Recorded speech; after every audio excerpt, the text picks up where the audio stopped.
The views, comments, stories, and opinions shared within this podcast are our own, or those of our guests, and in no way represent the views of the companies, associations, or organizations that any of us may work for or represent. All stories, events, and tales shared within this episode may or may not have happened in the manner in which they were told. They may or may not have even happened at all. The details have been changed to protect the innocent and the guilty alike. This is Squawk Ident. And for Center Southwest 6013, I'm going to go ahead and declare a medical emergency as well. It's actually the captain that's not doing well, so we need to get him on the ground immediately. So we are an emergency aircraft at this point, Southwest 6013. Southwest 6013, roger that, and I understand 40 male, it's the captain, incapacitated. Do you have medical personnel on board? We do. He is alert and attentive right now, but we do have medical personnel on board that is going to check him out. Roger, and we'll have medical personnel standing by on the ground. When you do have a chance, if you could just tell me what your original destination was and if you have a gate number. We don't have a gate number at this point. Our original destination was Columbus. We have, there'd be 143 souls on board, and we currently have, let's call it 4 hours of fuel remaining, Southwest 6013. Roger, thank you. In Southwest 6013, I just passed all that information on. They will have medical personnel standing by on the ground. Contact LA 124.2. Let them know if you need anything else. Okay, 24.2 for Southwest 6013. Do appreciate the help today. Thank you. You're welcome.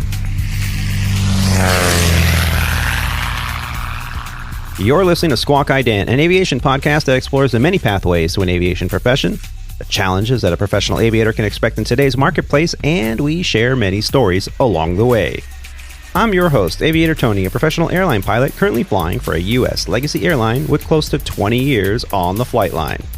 Welcome aboard Flight 130 of the Squawk Ident podcast, recorded on the 23rd of March, 2023, from the mobile Aviator Sound Studios from high atop the 5th floor of the Delta Lake Buena Vista Hotel in Orlando, Florida.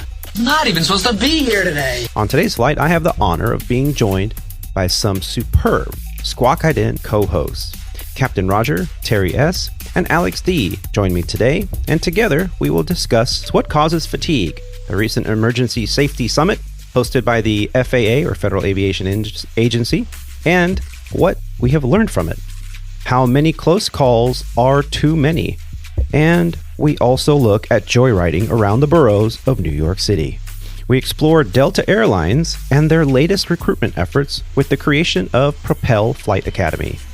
We also look at corporate tactics being used today that circumvent pilot unions to sway pilot work groups into accepting contracts that benefit operators over employees. We have a full docket for today's show, so buckle up, sit back, relax, and enjoy the rest of the podcast.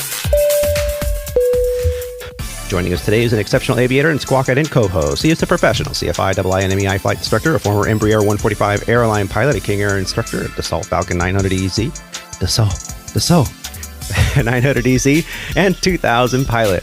And he's a G650 commander as well. He's a captain and director of flight operations, a corporate operator, and after a week of Salt Lake City shuttle driving, he joins us from the Residence Inn in Santa Barbara, California. Please help me in welcoming back to the show, Captain Roger. Captain, how you doing? I am very proud of you, Tony. It's taken me 2 years, but I think we finally got off the Dassault, and I'm finally flying a French aircraft, the Dassault Falcon series, and I just wanted to give you a shout out after that. That you finally got the manufacturer down. Yeah, well, it's not easy. This English language is not my first, Yeah, for the Italians, French, it's very far away from Italy, Reminds me of some dirty jokes, but we'll move on. I digress. But yeah, I'm doing well. It's been definitely been a little busier from a personal standpoint. I did do a bunch of Salt Lake City shuttles. I think I went back and forth to Salt Lake at least 3 times in the span of about 8 or 9 days. Wow. With airlining for them. Like fly the plane up and airline back and then airline back to fly back and forth 3 different times. And got off that. The plane actually went to Japan a couple days ago. Oh. So I don't need to worry about that plane for a little while. And I'm doing a West Coast shuttle for a few days for a 5-day trip. Yeah. Now, when you fly for a private owner, and I know, once you get hired on with a Part 91 operator or, a staffing agency of any kind for that purpose, a lot of times you file some non-disclosure agreements or NDAs because, people want to be private. They have a lot of money and you're flying them around, and their business is their business, and they don't want you going around, telling people or sources like what's happening, what's going on, because a lot of the flying that you do are for entrepreneurs. Now, when you're doing all this shuttle, are you legitimately going around for business dealings that, to your knowledge, or is it more, hey, the family wants to go to here for shopping? What's most of your flying? That's variable and depends on the season.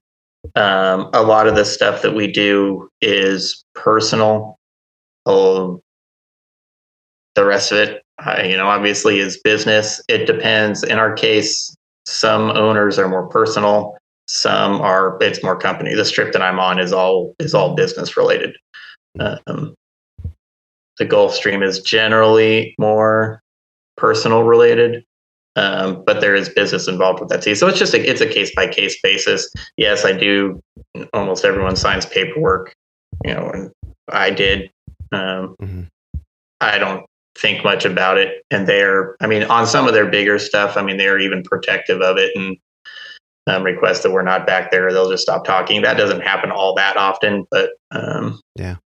I think like most things, it's just, a matter of respect for the people who are employing you, and you don't need to know everything. And I'm in a fortunate position that, all of the people that I fly around are actually very nice people. And I don't think about that so much. Just be respectful to the people you're flying. I've always find it fascinating because, at least, my background, obviously, my background, and the listeners out there understand that, I came up through the civilian ranks and went right into airlines. And so the idea that just shut up and fly the plane, be respectful, take care of business at an airline level. And Roger, you make fun of us all the time, but it's like at an airline level, pilots think they know everything. Like, I'll tell you how this business should be run. And did you hear this contract? You guys do know everything. Just ask you. just ask me. I'll tell you. I'll tell you how management's screwing us over. That's right. And, speaking of people that want to tell you how management is screwing us over, let's introduce our next co-host. He's also joining us as an outstanding aviator and Squawk Ident co-host. He's a U.S. Navy Reserve's Chief Information Systems Technician, a certified flight instructor, and an Embraer 175 pilot for Sandpiper Regional, the alias to one of Legacy Airlines' wholly owned regional airlines. Joining us after being displaced yet again for IOE. From his podcast studio in Temecula, California, please help me in welcoming to the show Mr. Alex D. Alex, how you doing? Well, apparently I like to screw over management and companies, and No, you like to complain about it. Let's talk about this. I'll tell you what, this company here.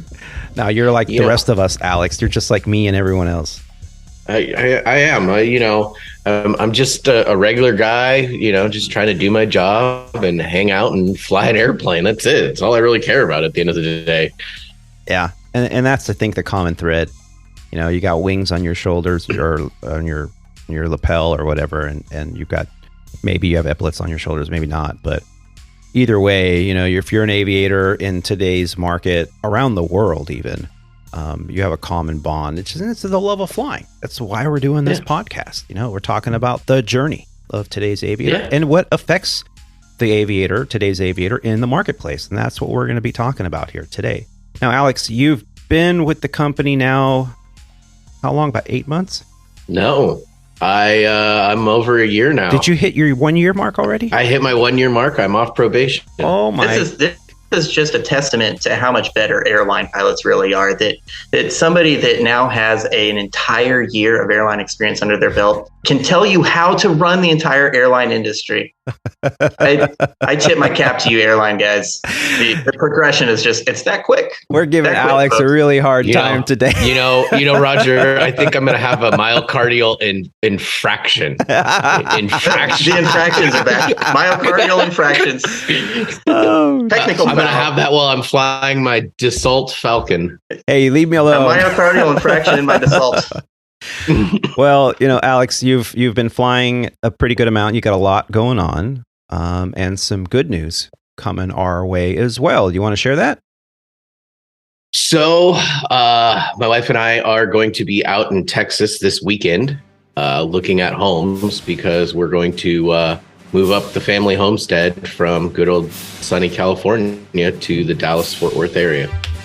Cue the Imperial March music. Sure, we'll go with that.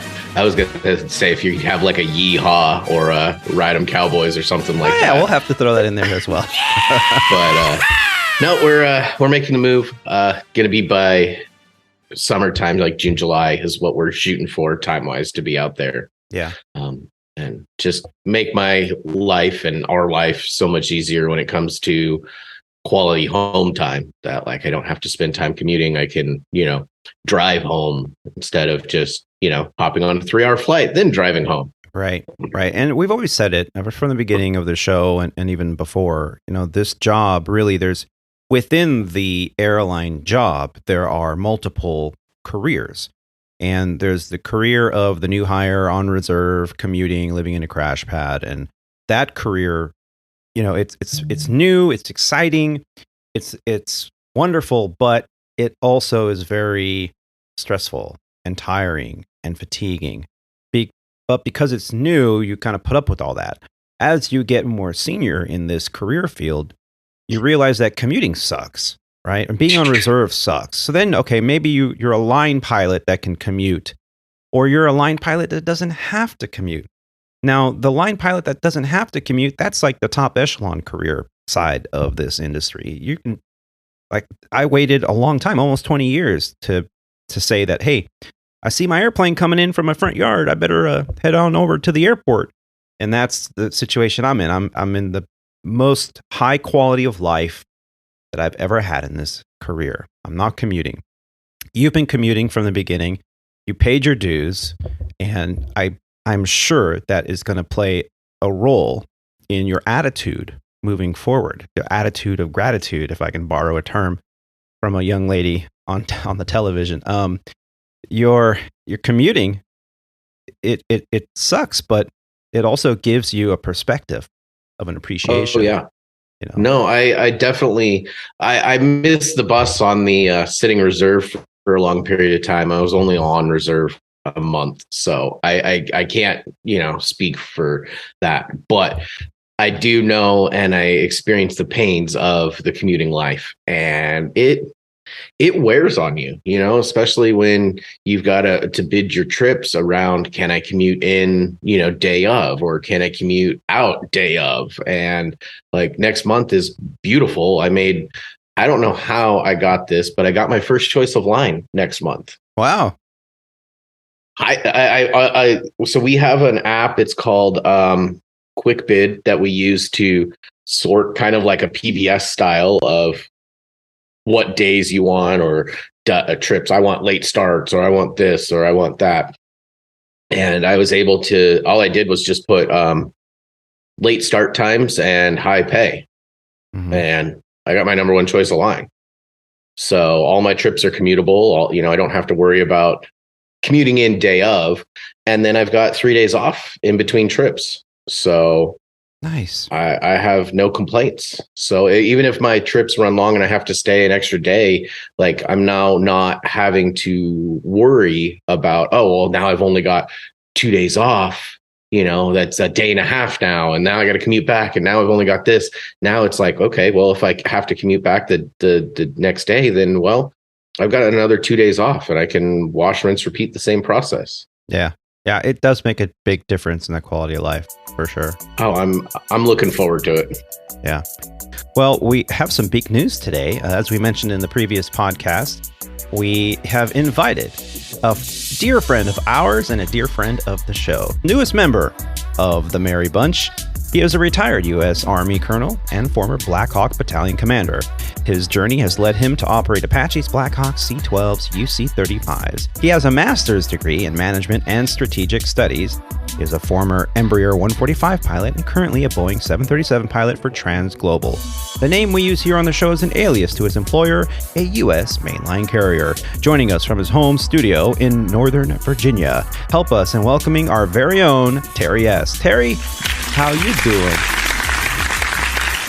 Doing great. I'm currently enjoying day 4 of 4 days off. Just finished a trip on Sunday, and then had 4 days off and start another block of reserve tomorrow. So, enjoying the time off and trying to make the most of it. Now, over at Transglobal, you've been there now. You've been off IOE. I know last time we were talking, you were kind of sitting at home, and then you did have a trip, and you had to deal with like weather, adverse weather, and snow, being snowed in, whatnot. Has the flying, I know you were for a while there, it seemed like you weren't being called, but has the flying picked up for you?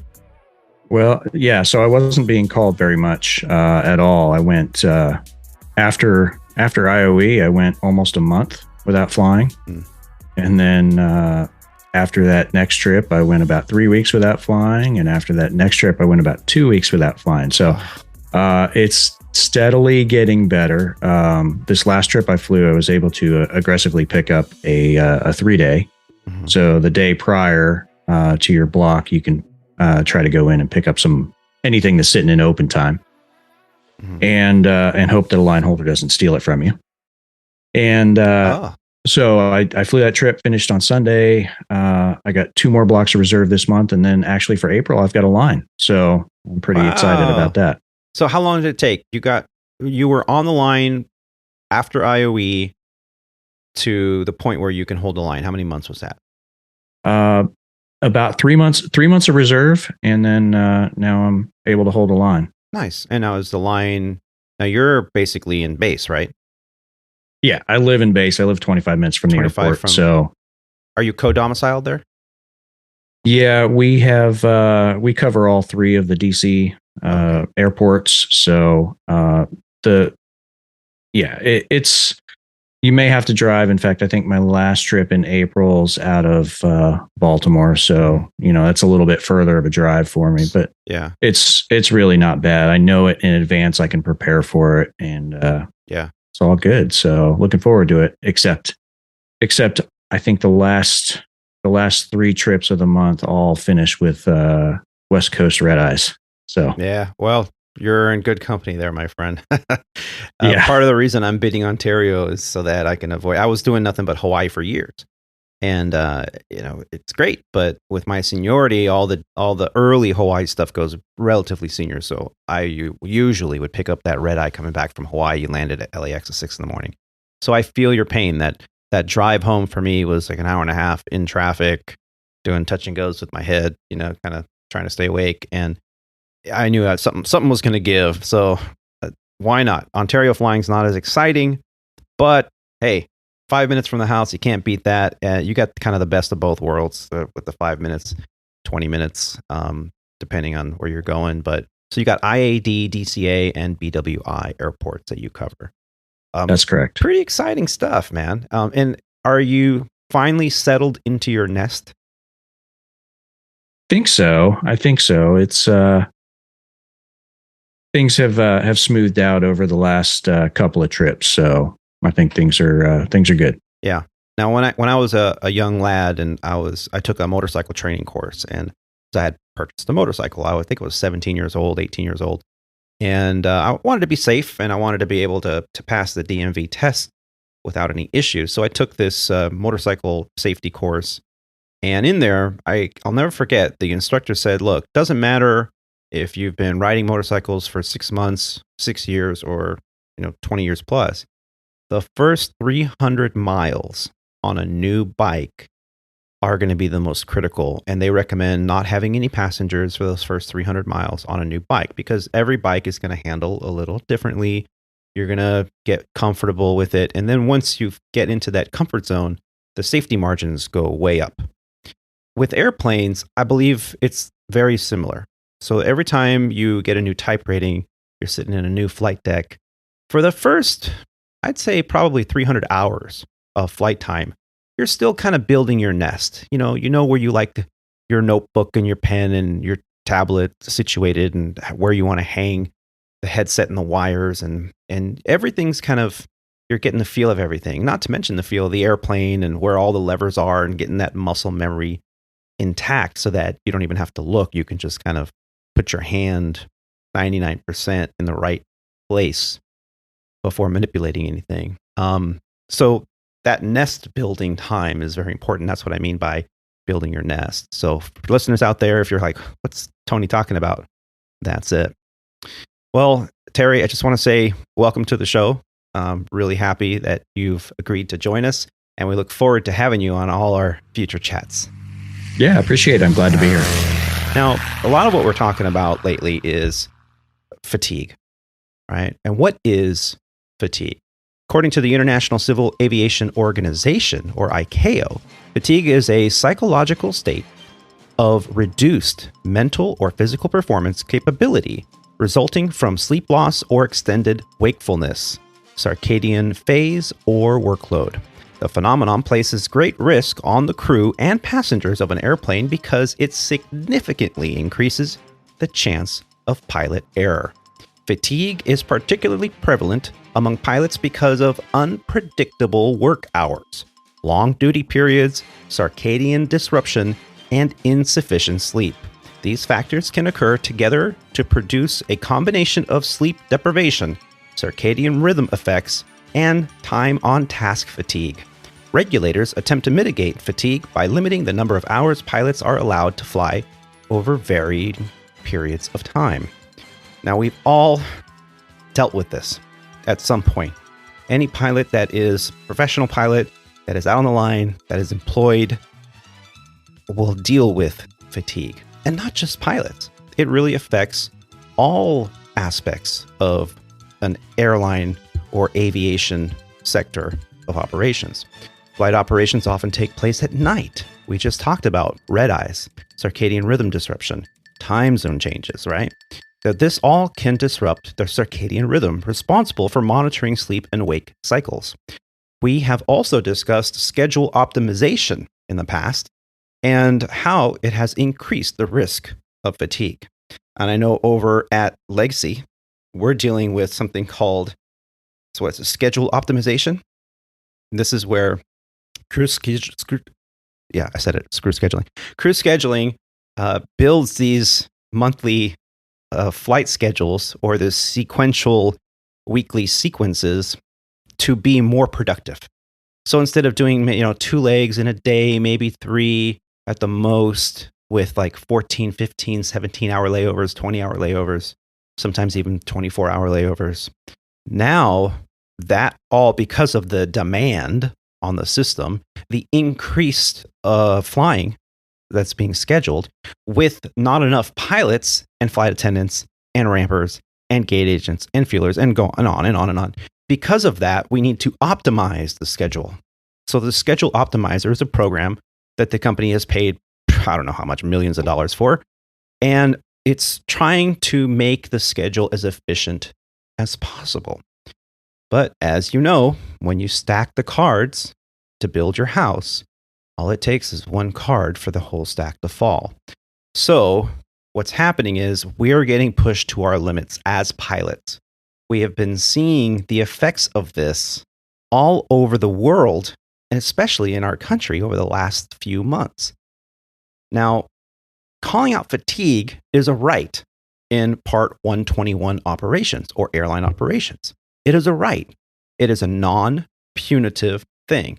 So if I'm in the middle of a trip and maybe the fire alarm went off at the hotel in the middle of the night and it woke me up and I couldn't get back to sleep for a few hours. So now I've had a disruption to my sleep. Am I fit to go fly 200 people around on a full schedule with maybe 4 legs in it, with 0 sit time, with barely a chance to get a meal, I might just be fatigued.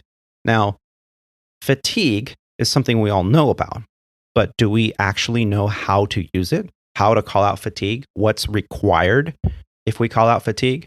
Now, Roger, you're in a private operation.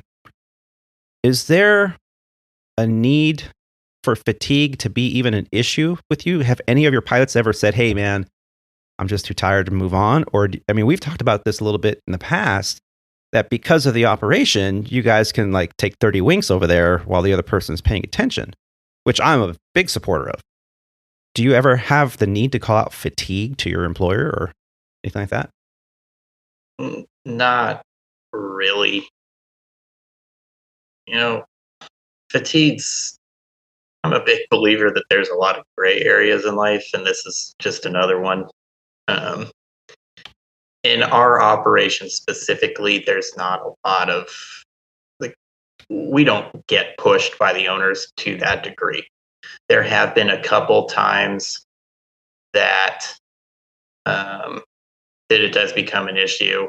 We flew back from Europe one time, 3 legs. It was I think we were up, I don't even know how much, 28 hours straight, maybe. Never again. The owner's like, we're not doing that again. We are not doing that again. That's not happening. Then we do have some red eyes that we took a third crew member for. But even if you have a third crew member trying to sleep, at least in our big, nice airplane, getting crew rest is really difficult. It's not comfortable. It's not like a full-on bed where you can actually get decent rest. And so that does, at the end of a 13-hour flight, it was overnight and dark the entire time. Well, let's be honest. No one is going to be at their.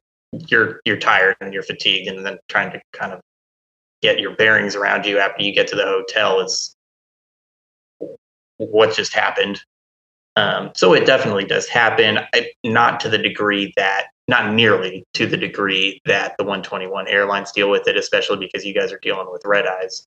But like I said, like I say, like most things, you guys, especially as the pilot group, will make arguments on the fatigue, except it's also not as simple as I think that pilots necessarily make it either. But yeah, I'll let you guys put your thoughts in there. Yeah, I haven't flown those red eyes on a regular basis because you guys do it. I mean, I just heard a guy from another domestic carrier who just got hired almost a year ago, and I guess like a whole bunch of the West Coast flying out of LA, and maybe you can verify this. Like a whole bunch of this LA flying is red eye flights. Mm-hmm. Yeah, and so if you're based in LA, it's like that becomes almost your existence. I mean, go fly for FedEx if you're going to just fly red eye flights all the time. Yeah. And it's which I was genuinely surprised at, because I think he said something number was like 60% or 70% or some crazy number. Yeah, I think at one point on the Airbus out of LAX, we were at about 80% of our trips touched a red eye, or the section of what they call the circadian low, so the hours of like between midnight and 4 a.m. So the flying touched that. And now it's changed. Even to me, who's been around this for a long time, I was genuinely shocked. I never thought, maybe I just never thought about it, just how much flying out of especially specific bases, mostly on the West Coast for that west to east with the time, those 3 hours. That's a lot of pilots that are regularly flying backside of the clock. And it does take. Now, if you're doing a schedule where, okay, the last 4 days, you've gotten up at the same time and you went to sleep around the same time, and it is backside of the clock flying, but it's consistent. So your body clock, even though you might be in different time zones, but your body clock is consistent. That type of flying's not that bad. I've done it, and it's not that bad because it's at least consistent. Your body's kind of getting used to it. Now, flying at night is flying at night. I don't care if you're a freaking night owl.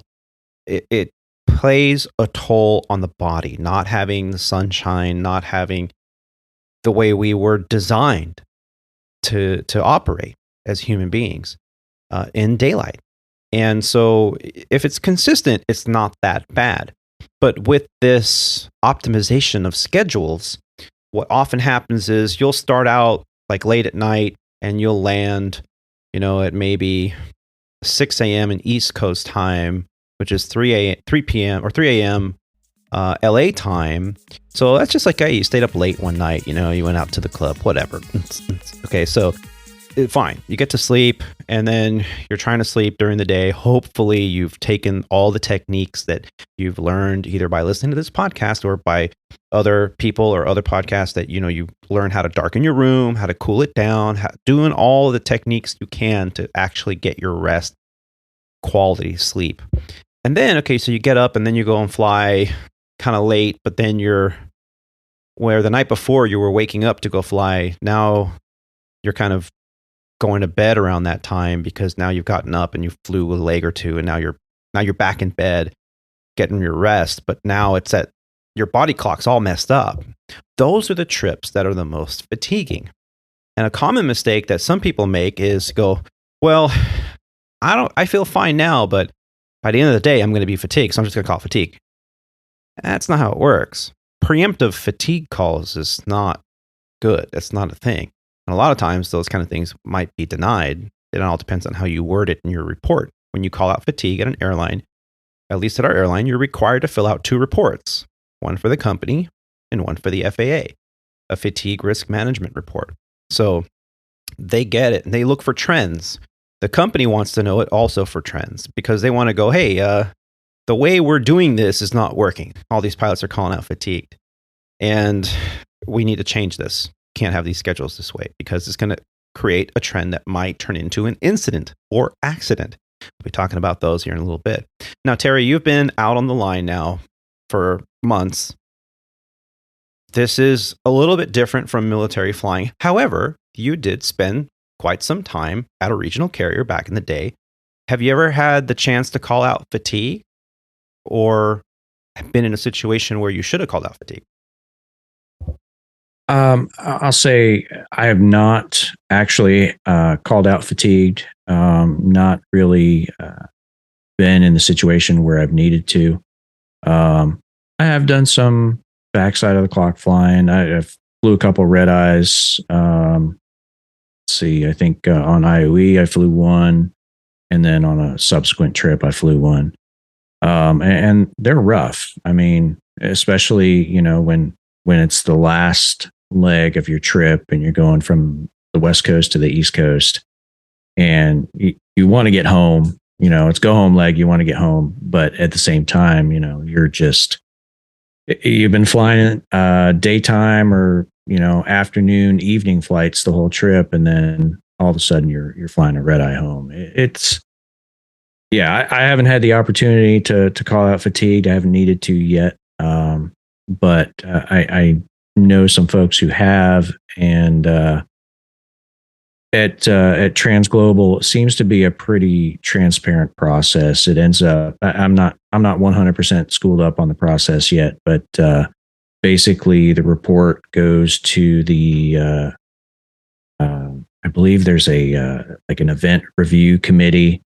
Consists of members from management and members of the union who get together and review it and determine, is this the pilot's fault? Is this a scheduling issue? Is it something external? Like, there's a party in the hotel room all day, or, things like that. Right. And then they make a determination and go from there. But no, for me personally, I haven't had to deal with it yet. And, as my regional days were pre FAR 117 and actually before they instituted all these fatigue rules. So never had to deal with it before. Yeah, they were very fortunate. Now, Alex, you've been out on the line a little bit longer than Terry.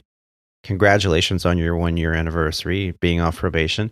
In that time, have you or anyone you've flown with called out fatigue or considered calling out fatigued? I haven't called out fatigue, nor have any of my captains that I've flown with called out fatigued. there has been times where the thought has come up, because I mean, we run, like, I was giving Rob some crap because he's not here, because his schedule looks almost identical to what I would be flying. Where you're doing, 4 legs, sometimes 5 legs, and like you're saying, 4 legs a day plus 0 sit time and having no time to get food, and that you're going to be looking at calling out fatigue. There's been the talk of it, but it's never come to it, because it's just been pushed through. I wouldn't call it pushed through in a bad way, but we just get through the trip and get to where we need to go. And once you get to the hotel, you can just feel like your body just release all that energy or whatever you have. And then once you hit that bed, you're out. Yeah. And,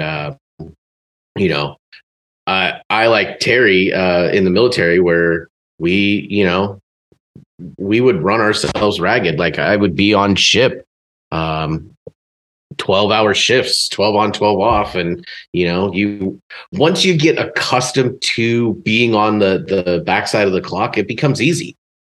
But it's getting that initial, you're working at night and you go outside and you're looking around and going, oh man, there's no sun at all. I don't see any sun for days. Yeah. That, your body gets used to it after a while, but it's, Let's see, there you go. 12 on, 12 off. Your body clock gets accustomed to it. It gets into its own rhythm. Yeah. And I think that's the big difference. And I wish that more scheduling departments would understand this. Now, I can remember when I was, training for my first airline, and every 6 months we were doing recurrent training, and we would go down there. Or was it 9 months? I can't remember, but so we'd go down. I think it was every 6 months for recurrent, and part of our recurrent classroom work would be to talk about fatigue risk management. And in there, they would continuously bombard us with circadian rhythms, the importance of having 8 hours of uninterrupted sleep every night, and what you can do to maintain a healthy lifestyle, to get exercise, to eat right, so that, and to minimize alcohol and anything else that you might be taking that would affect good quality REM sleep.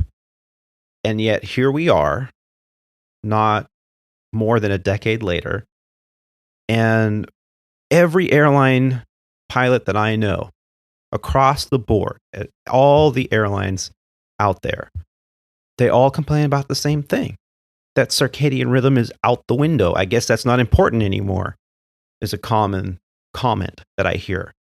And you have to be careful about fatigue. Now, a lot of times we as pilots, like Terry was saying, it's go home leg, or, you're like, if I call out fatigue, by the time I get to the hotel here and they book me a hotel and they actually get one in my system, and then I have to get transportation to that hotel, and then I'm going to lose flying, and they're going to probably, I'm going to lose pay because of it, because I didn't fly. They're going to dock my guarantee, and all this goes through your head, and you have to outweigh, is my fatigue call really a fatigue call, or I'm just tired, not going to push through it?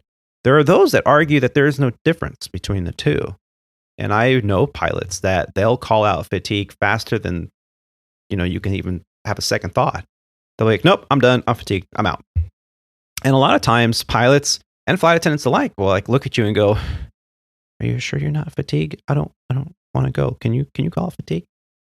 So it kind of demeans and takes away the importance of knowing your own body, knowing your fitness level for duty, and weighing out all the factors, because sometimes calling out fatigue is a good thing and absolutely necessary. And if you feel that you cannot be at your top of your game, the way I always equate it is, all right, you're in the last hour of the day, you're about 45 minutes from landing, you're at top of descent, and you're tired, and something goes wrong. And now you're running checklists, running abnormal procedures, running an emergency, and you have to be at the top of your game to get that airplane safely on the ground and get all of your passengers and crew members off the airplane safely. Are you at the top of your game? And if the answer is no, you need to consider, well, maybe I shouldn't be operating this flight tonight or today. That's, I think, a proper way to look at fatigue, because fatigues generally create errors. And fatigue errors are not limited to just pilots out there on the line. Absolutely not.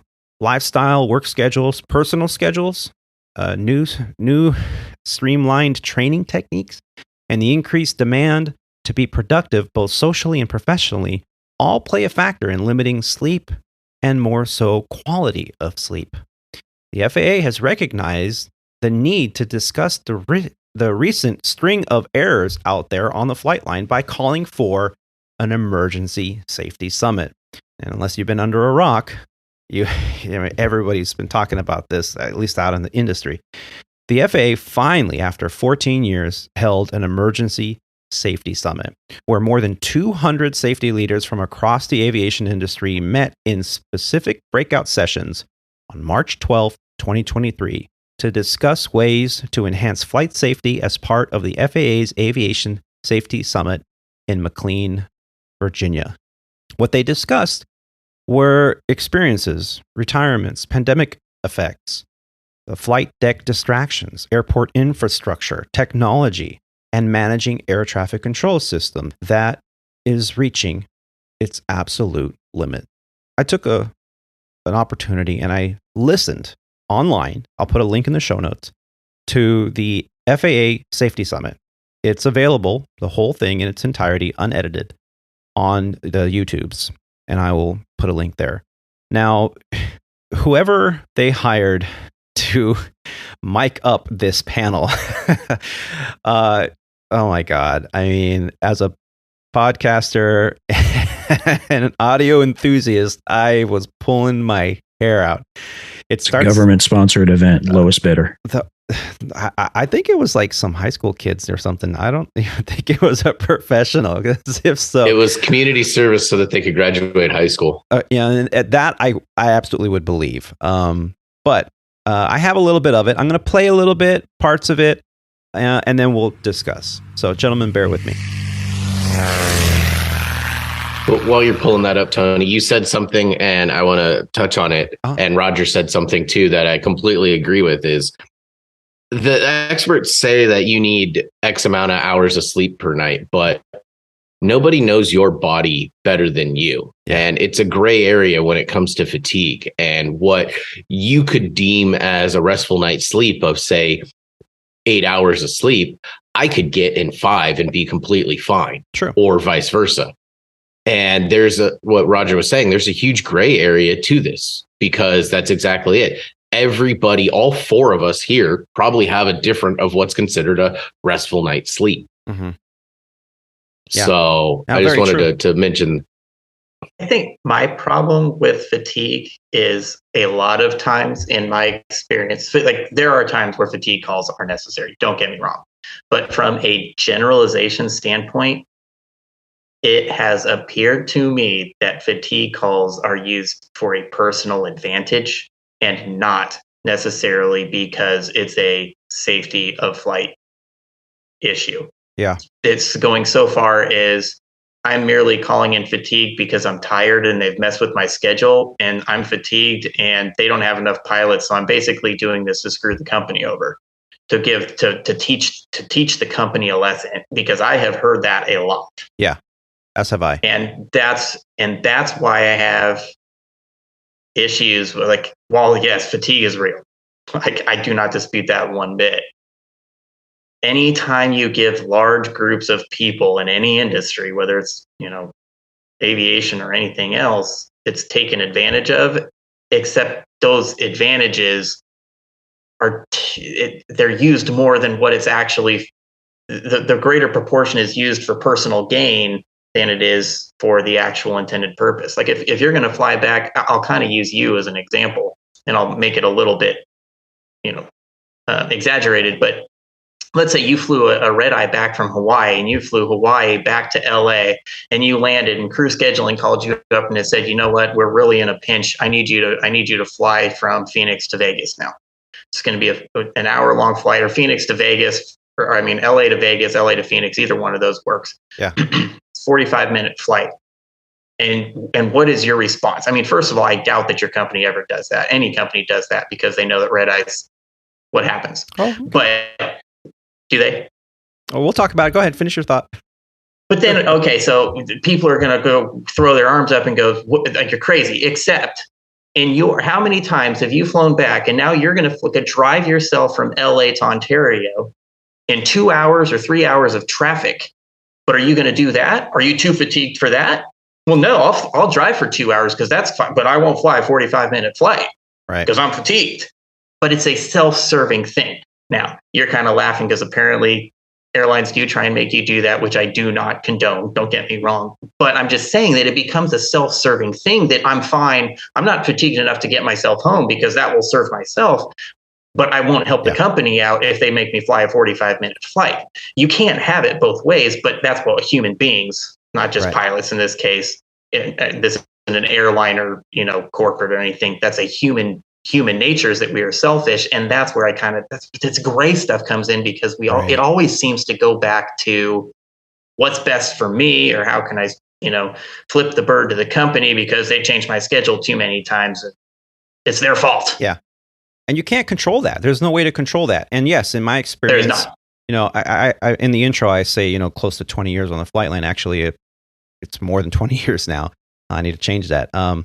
But in my 20 years, every experience I've had and shared with another pilot, be it my captain or an FO that I had, every single time that they've called out fatigue, if I look at that and put it in personal data from my recollection, I'd say more than 80% of the time, the scenario you just described is exactly when they call out fatigue.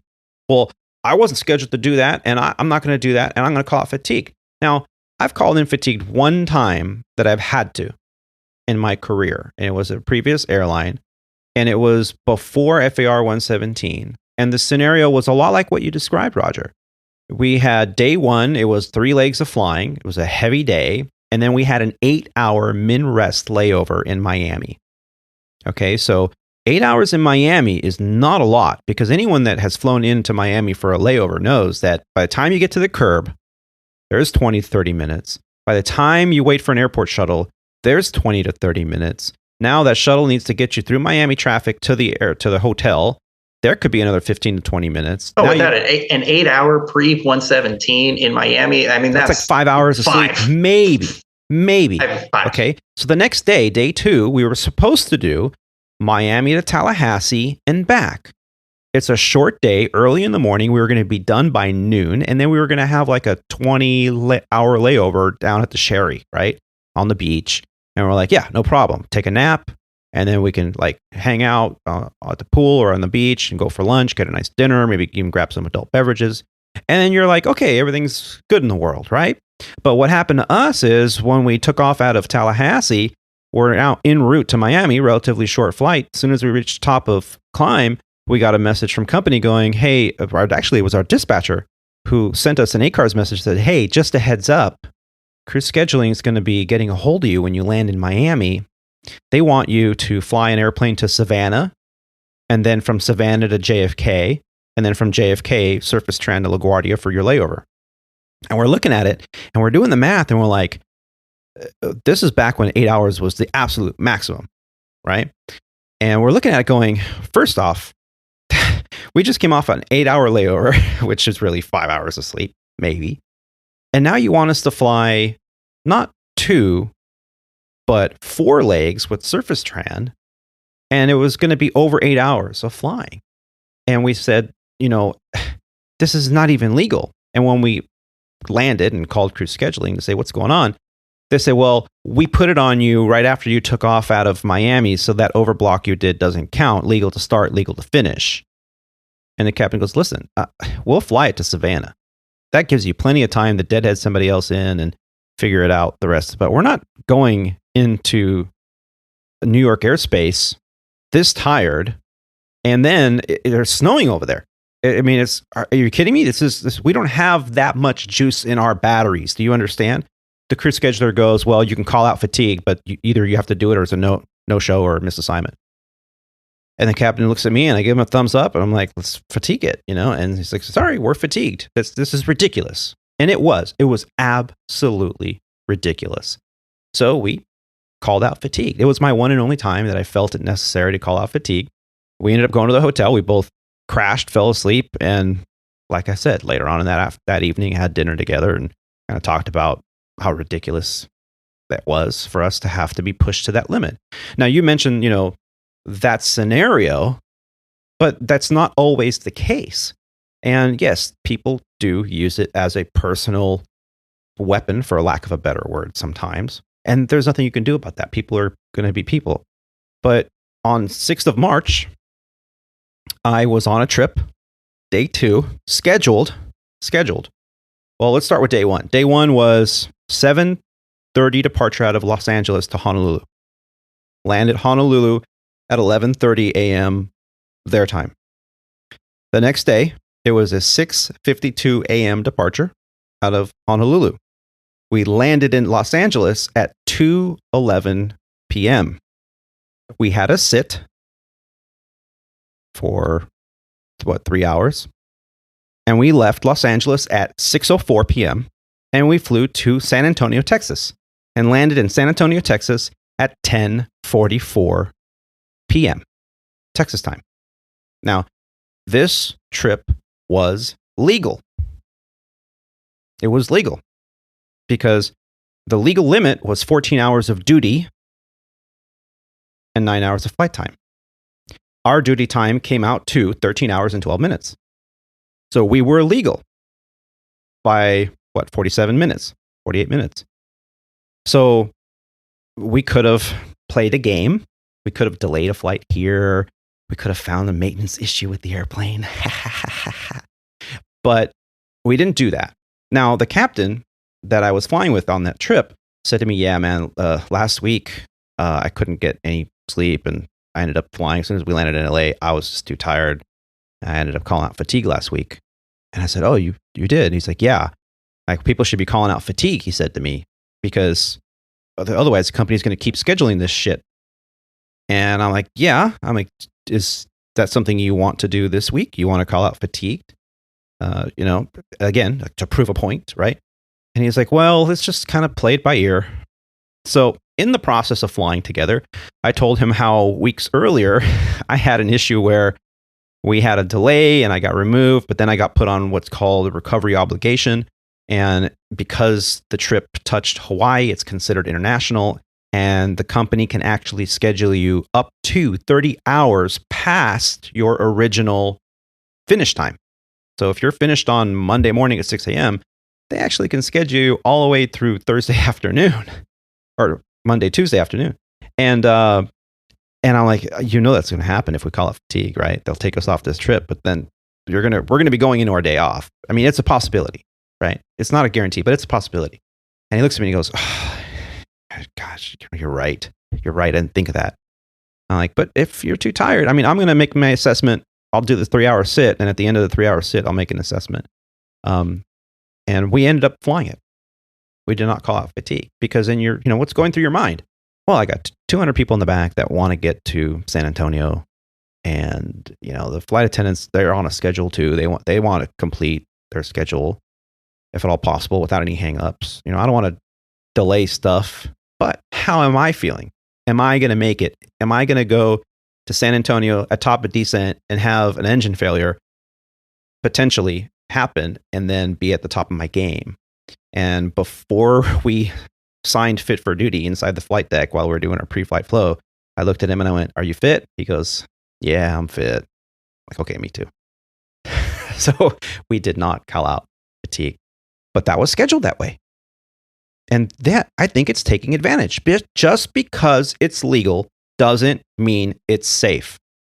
And when they have this FAA safety summit, and I listened to pretty much the whole thing, and everybody, all these leaders from all the different safety organizations, all the 3-letter government agencies were there for aviation. And I'm thinking to myself, you guys are missing the point. We're being pushed, not just the pilots, but the whole system's being pushed to the brink. And then you wonder why this stuff is happening.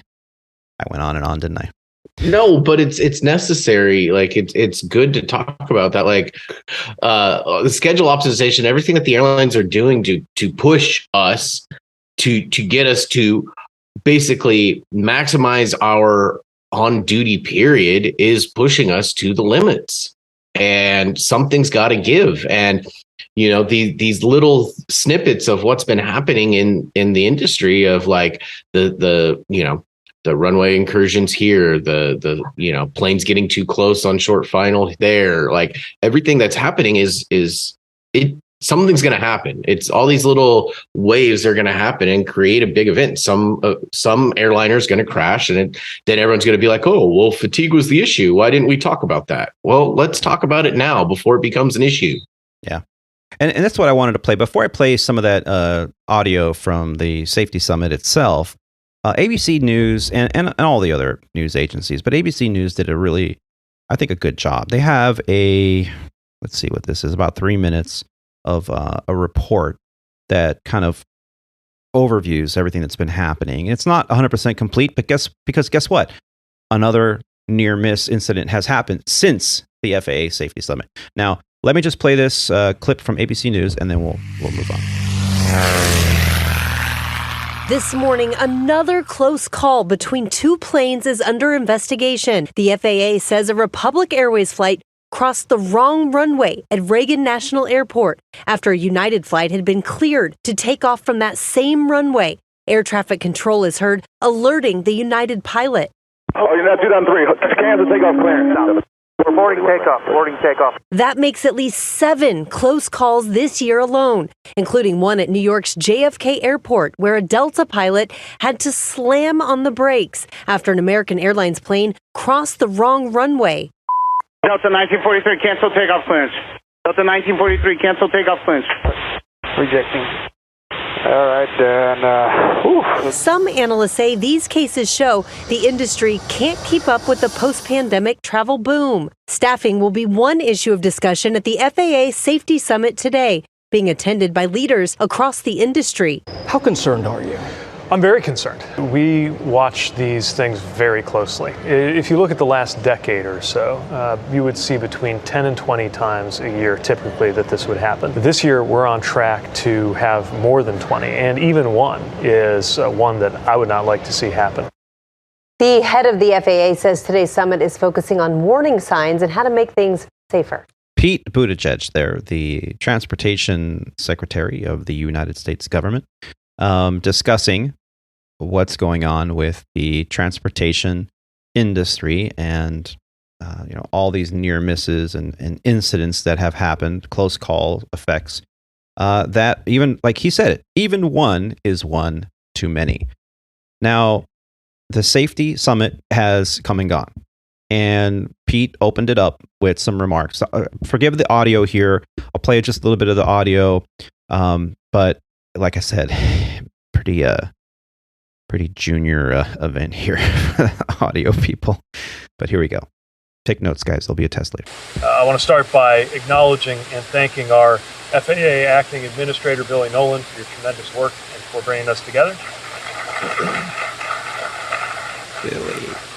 Our National Transportation Safety Board, Hamidi, thank you so much for joining us today and for everything you do across every mode. I want to recognize former NTSB Chair Sumwalt for joining us today. Thank you for returning. This is an all-hands-on-deck effort, so we're glad you're part of this. All right. And I want to thank everybody who's here and participating across the public sector, industry, labor, all of our stakeholders, because we are dedicated to the common goal that is bringing us together at this summit, which is, of course, strengthening safety. America has the safest, most complex system in the world because of the work you all do and because of the standards we all hold ourselves to.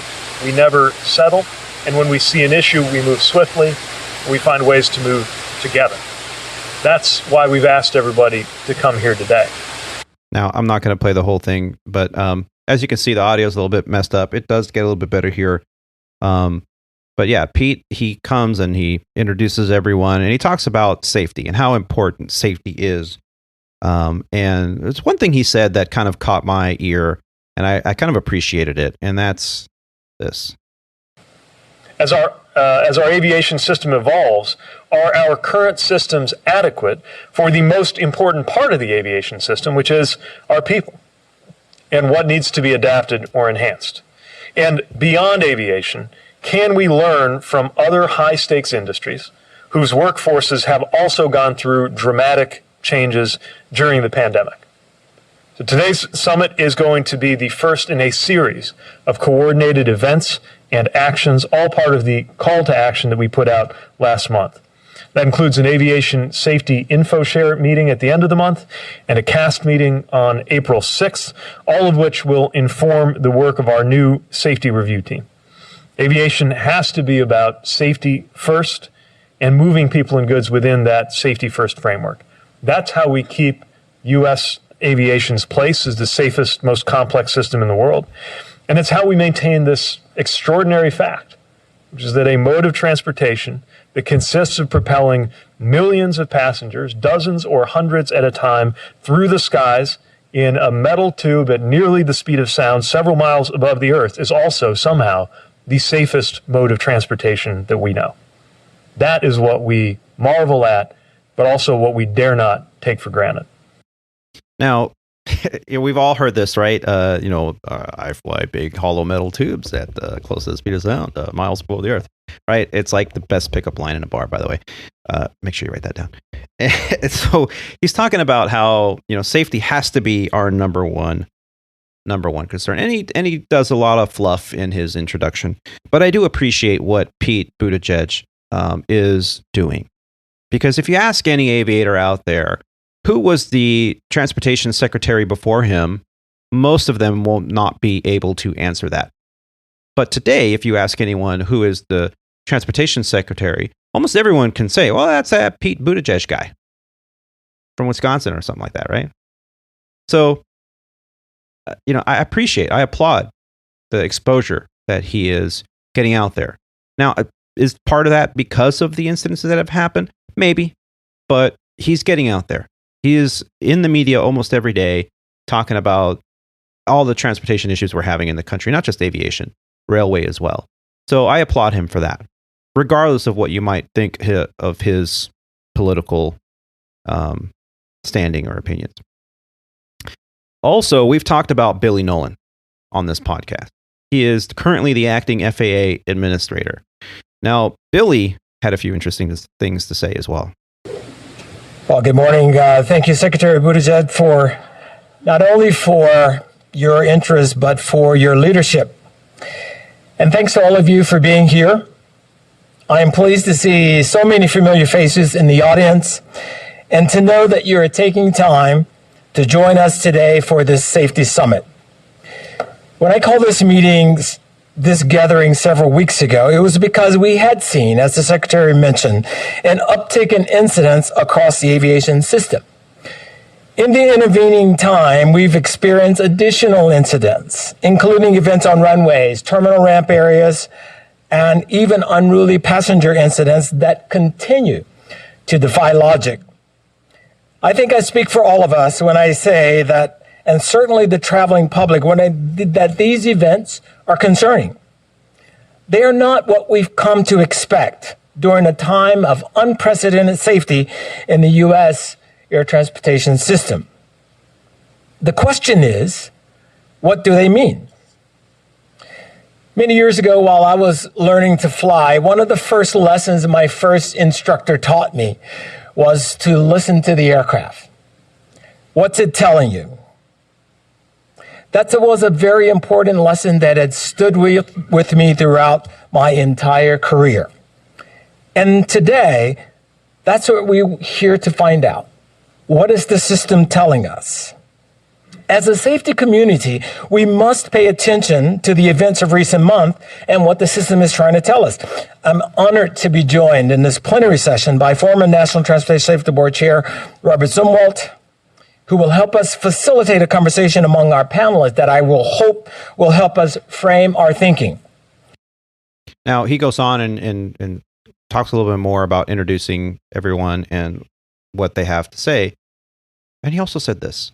As I mentioned in my call to action, the biggest mistake we can make as an industry is to become complacent. As a safety professional, if you are comfortable, it probably means you're missing something. In that light, my colleagues at the FAA and I have brought all of us here together today. There's no question that aviation is amazingly safe, but vigilance can never take a day off. Vigilance can never take a day off. I liked that. He goes on, and then of course, he also talks about what they're going to talk about and everything. Last thing I'm going to play from him is what he mentioned about the safety net of America's aviation system. America's aviation safety net is strong. Our goal, our obligation, is to sew those threads even tighter. I want to encourage you to come into these sessions with an open mind. And as I mentioned in the call to action, I want to hear from our stakeholders about concrete, to echo the Secretary's message about concrete steps that we can take in the near and midterm to make the world's safest transportation system even safer. Now, what I really liked about this summit, it's about an hour and 38 minutes long. Again, I'll put a link in the show notes to it. We're going to discuss it here a little bit more in detail. But especially in these intros here, there are three intros.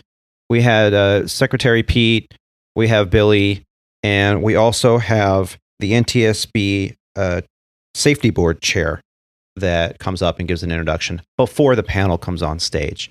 Now, again, as I mentioned, I'm not going to talk about or share audio about the panel. If you want to hear it, go ahead and take a look at it. But she had a couple interesting things to say as well, and that is Secretary Board Chair Hominy. And this is what she talked about, the global gold standard. A safety record like ours is the result of years, decades of intentional effort. The critical efforts of everyone in this room, from operators, manufacturers, labor unions, to private aircraft owners and pilots, the FAA, the NTSB, and the media. You've all contributed to our reputation as the global gold standard for aviation safety. But we can't take that for granted. I agree with the Secretary. I agree with Billy when he says that. Now, I often hear, in 10 of the last 12 years, there have been no airline passenger fatalities. That's true, but the absence of a fatality or an accident doesn't mean the presence of safety. And that's really what I wanted to focus on right there. The absence of a fatality doesn't mean the presence of safety. Now, we as operators know that we have to be diligent every single moment that we are on duty at the controls of an aircraft, because 9 out of 10, when you make a mistake or when somebody else makes a mistake and you're present, like every single incident that we've heard about here in the past few months, somebody made a mistake. We had a close call, a near miss, and it all could have been prevented because if we follow the threat and error management model, the TEM, any one of those pilots or captains could have said, when they said, hey, traffic on 3 mile final, most recently, traffic on a 2.4 mile final, line up or clear for immediate takeoff. Any one of them could have said, negative, we're going to go ahead and wait. Okay, cancel takeoff clearance. I mean, just because the controller tells you to get in the flight path of another aircraft coming in doesn't mean you have to do it. They've given you a clearance for takeoff. Maybe you know that you might need a second or a minute on the runway. It's going to take you 30 to 60 seconds to line up and spool up those engines anyway. So whenever an air traffic controller tells you, position and hold, traffic on final, or clear for takeoff, traffic on final, immediate takeoff without delay, any of those topics, you can always say a negative, we're going to hold short until, because you're not in anybody's way. You're holding short. And that's always an option. Now, it's easy to Monday morning quarterback here. I'm not trying to say that that's what they should have done. I wasn't there. None of us were. But the presence of safety is something that needs to be on the forefront of our thoughts in everything we do.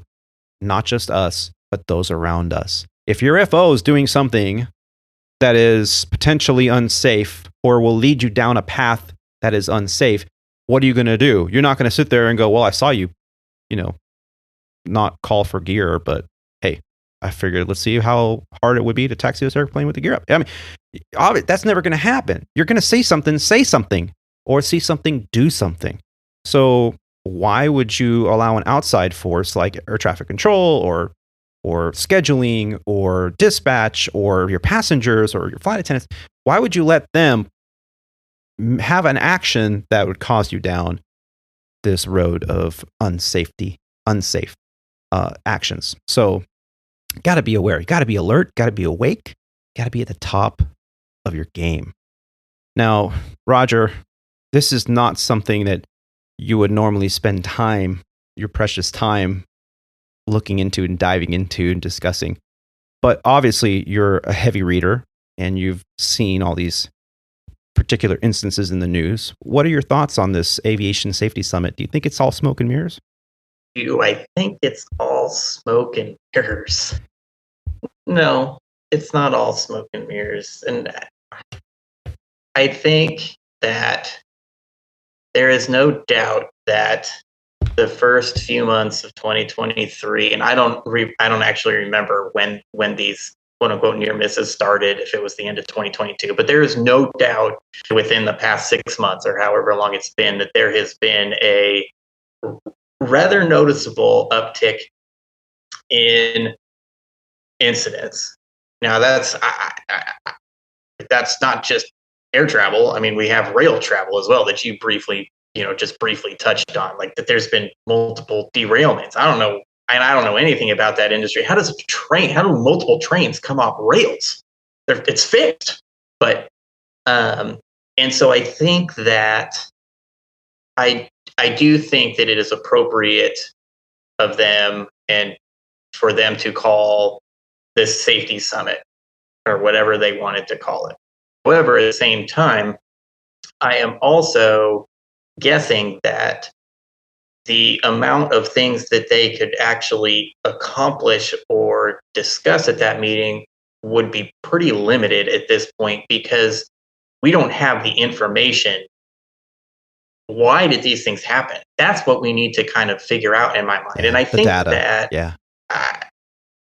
you need hard data. And now I suspect, and this is all just conjecture, that each of these incidents is going to be a little bit different. I mean, we have some of its pilot error, some of its air traffic control error.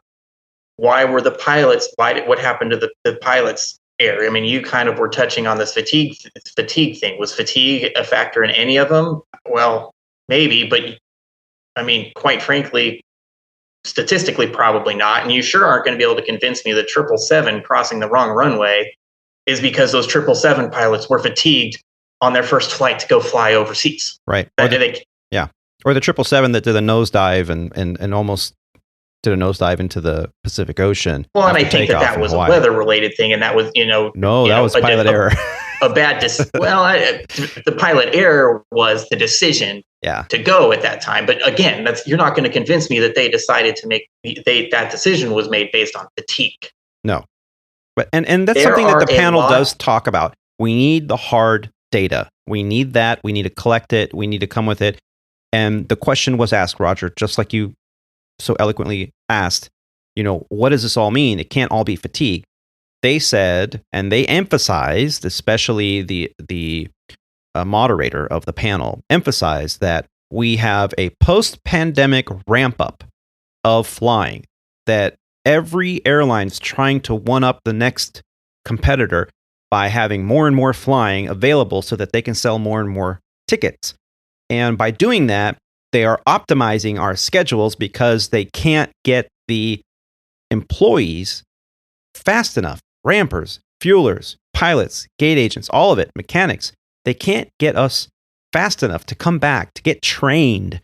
So we're hiring like gangbusters. All the airlines in the country are hiring like gangbusters, and they're all new. How many orange vests do you see out on the ramp today? Everyone's got an orange vest on. They're all new.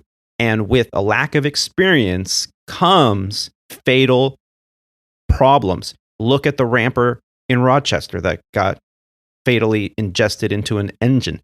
I mean, these things happen a lot of times because of a lack of experience or a lack of training. One of those, and they touched on all those aspects. I think that a lot of that is true, except to be honest, I would even make it a more general statement is that we have a post-pandemic ramp up of life. Life, yeah. Everybody's life was profoundly affected by that event. We've got inflation that's running away, housing costs that people can't afford to live, food costs that have gone up, the stress of everyday life, and it doesn't matter what industry that you are in. We have a post-pandemic ramp up of just everything, and aviation is not immune to that. Mm-hmm. But what is the mindset of an air traffic controller? What is the mindset of a pilot, of a ramper, of a train driver, engineer, of anything? Because at least even I feel it now that I am pulled. The expectations are bigger. How am I going to survive? How are my kids going to survive? The world seems to be spinning half out of control. It just almost fell apart because of the pandemic. My kids come into my mind all the time, like I just said. And now it kind of comes into play, like you were saying, that it does affect the business. Is that, okay, well, I want to make money and I want to have money. And the company is like, well, we need to make money, but to make money, we need lots of pilots. We need to optimize you guys. And then the pilots fight back and say, look, I want to work less and I don't want you to push me, but I want you to pay me because I need to survive and pay for my kids' college education, which has gone up 5,000% since 1980. I mean, you can make all kinds of arguments, but it just appears to me a total conjecture. Again, I have no data on any of this, but just I love the words you use, this post-pandemic ramp up, and I would just leave it. Like this ramp up of everything about the human condition and what it's like to just exist, just what it's like to survive in today's world. And maybe that's where we're seeing some of this stuff. And each and every person involved in this incident is going to have a slightly different story. And it might not have anything to do with fatigue, unless you want to just say life is fatiguing every single day that we live. And I'm done. Total conjecture. This Amen, is brother. Extremely complex, so well said. Oh my God. Extremely complex thing that's going on. We don't have the data. And even when we do have the data, I think it's going to be a much more complex thing than just quote unquote safety. I mean, if it was safety was our number one priority, you're going to go in and we'll just take DFW or Chicago here. We're going to have one airplane moving on the ramp at all times because safety first. Yeah, right. But that's not. Yeah, right. There's a risk reward to everything. And any time that you put people in the massive amounts of people, there's this post-pandemic ramp up of, I want to travel. I want to live my life. So the airlines, okay, we got to make money. And the pilots, well, so you got pilots, we need you to fly because all these people, they have places to go. And we're going to pay you money, but we're going to pay you the money and you're going to need to work for it. And I need you to fly one extra leg or two extra, sometimes an idiotic 4 extra legs, kind of like that trip that you were talking about several years ago. I got 4 legs later today. Yeah, thanks. Like, there is a breaking point to all of this because we cannot. Yeah. We don't have the resources to do it all. Yeah. And then it's going to break down because we are human beings. We are fallible. We are breakable. Yeah. We are emotional. And we are all these things that we're all experiencing together after the world almost just fell apart. Right. And the cup of safety is running over. It's overfull. It's just inevitable. Now, you mentioned the railway, the NTSB report that I read a small little bit about the toxic spill that happened in, was it Ohio? And those railway companies own the rail, and they have thermal sensors every so many miles. They have thermal sensors, and those sensors pick up on the temperature of the bearings of those big railway. I guess they're not wheels. What are they called? I guess the train car wheels, whatever. So what happens is, in order to be more productive, those trains are getting longer and longer and longer, and they've reached the point where in the past, if a particular rail or train length departed the station and it hit one of these thermal sensors and said, "Oh, you got a hot bearing." So what they would do is they'd find where in the rail ahead there was a turnoff where they can pull off on a side rail, and then they would have the engineers inspect the issue and maybe disconnect that cart, whatever they had to do. But because these rail trains are getting longer and longer, those side rails were not ever engineered to be long enough for what they're currently running. So because of that, that particular train circumvented the side rail for the inspection. It says, well, we can't pull off on that side rail. We're too long, so we're going to go to the next one. And what happened is, between those 2 points, that bearing overheated. It basically welded itself, causing a derailment, causing a toxic spill, causing the city to make a bad judgment call and say, let's just burn the toxic material, creating a mass pollution event. So it's those kind of decisions that happen far upstream that the event happens downstream, and people are asking, well, how does this happen? Every single event, like you said, Roger, is going to be unique. Now, Alex, you've been kind of quiet over there, but I want to hear from you. You, as a chief in the U.S. Navy, you're dealing more with IT stuff, information technology.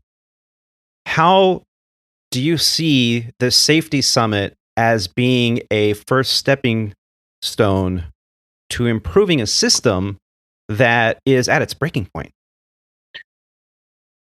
I mean, we have technology in the rest of the world, as far as in the aviation world, and I'm just going to use aviation. Their radar and what they're using to control and maneuver airplanes in the air is 2000s technology. The FAA system is still operating in the 60s and 70s with the green radar sweeps in their facilities. I think this is a fantastic thing that they're doing this call to action and trying to nip it in the bud, because they're seeing all these different things. Like, you guys I honestly did not know that about the rails and how they work. Like, they have a bearing heat sensor and they say, hey, go over here. And they decided to push on, and that's what happened. Like, I didn't know that. That's awesome that we have stuff like that. Why don't we have that for aviation? Why doesn't that compound into everything else that we do? If we've got the technology, why are we not using this technology to our advantage? You pose a very interesting question, Alex, because you said the technology is there. Why are we not using it? I didn't mean to interrupt. But what you sparked is something that the NTSB chairman said. Now I'm going to play a couple more minutes of this before we put it to bed, and then we want to hear from Terry as well. But a couple minutes of her talking about systems that have been recommended by the NTSB to prevent these very things from happening, that were recommended over 23 years ago. And because of money and other reasons, they have not. Let's see what she has to say. Again, NTSB Safety Board Chairman, Mrs. Hamady. The NTSB never forgets, not a single life lost. Zero is and always will be our goal.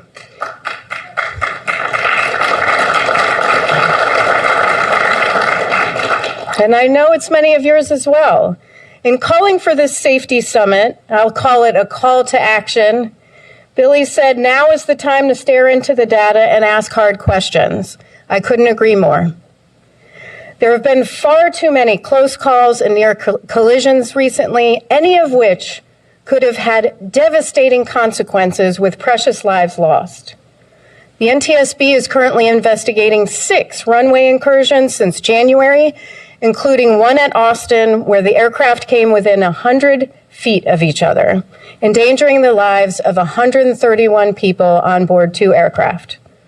The 2 planes in Burbank were within 300 feet of each other.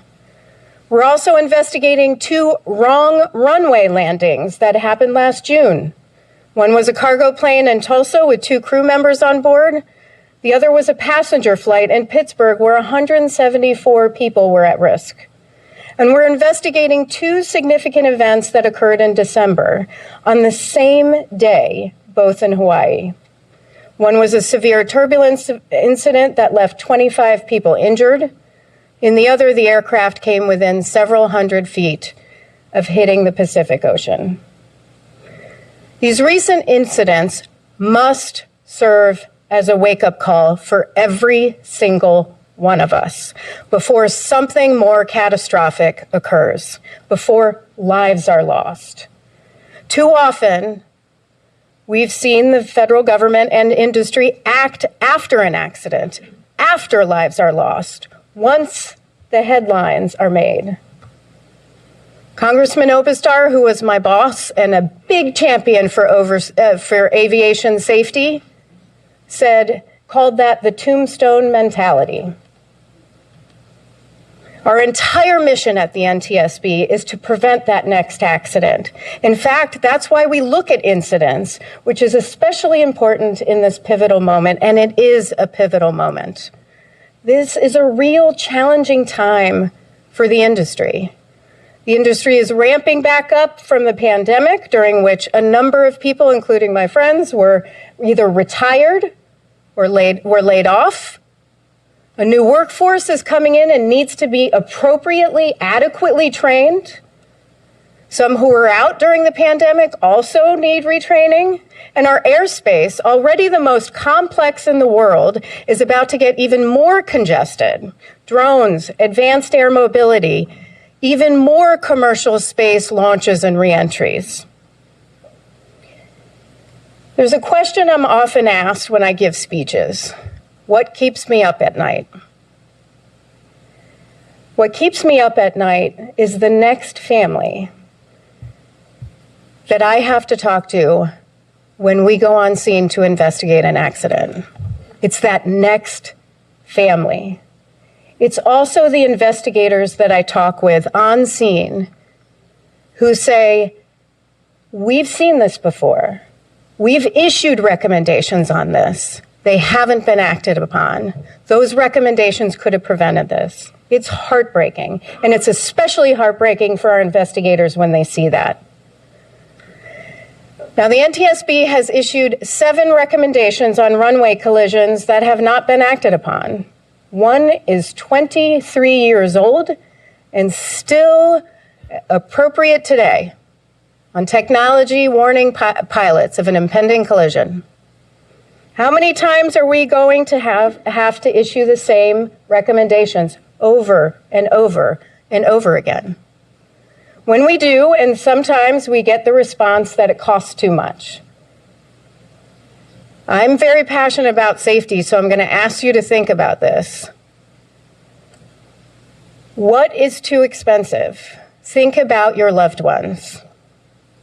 Do they deserve a price tag? Your spouse, your children, your best friend, your mom, your dad. That's who we're talking about. Now, the NTSB held a forum in 2017 on runway incursions.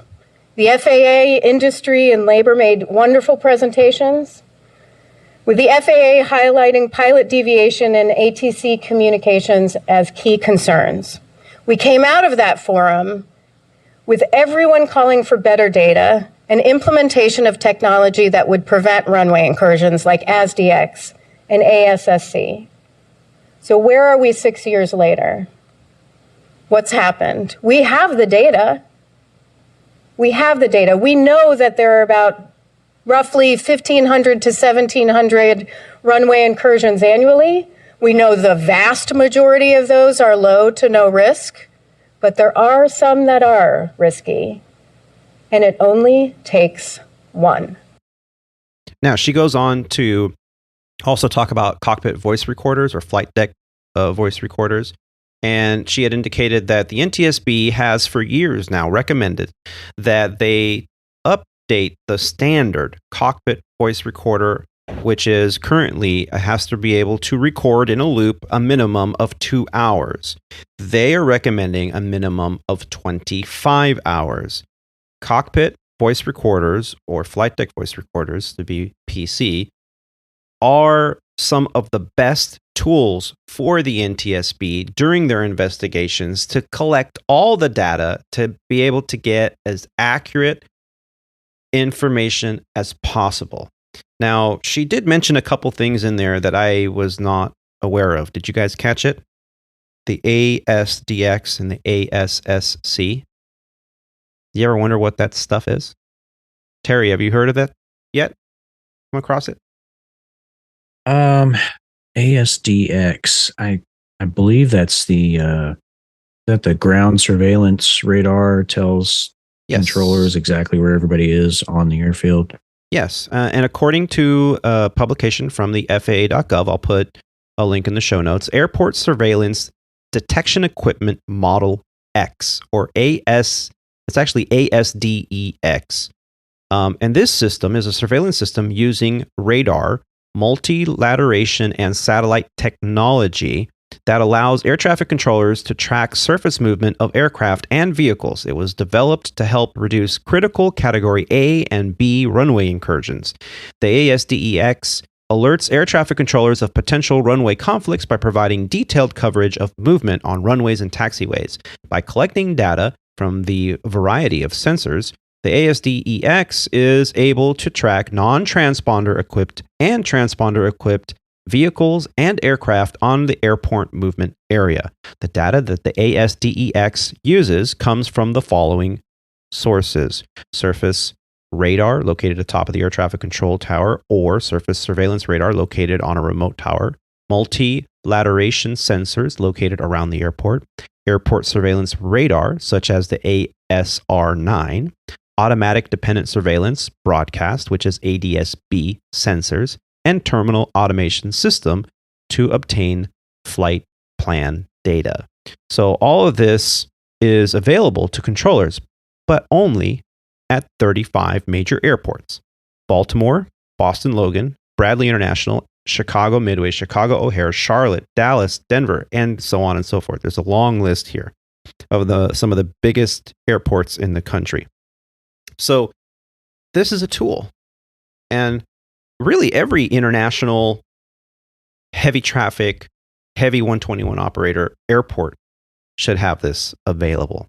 Now, yes, JFK does have this available. And that was one of my first complaints, is when this happened, it could have happened to anyone with the 777 and the 737 Delta incursion that the administrator did talk about, that happened at JFK. This surface detection system is in place. There is a monitor in the control tower that's supposed to be monitoring.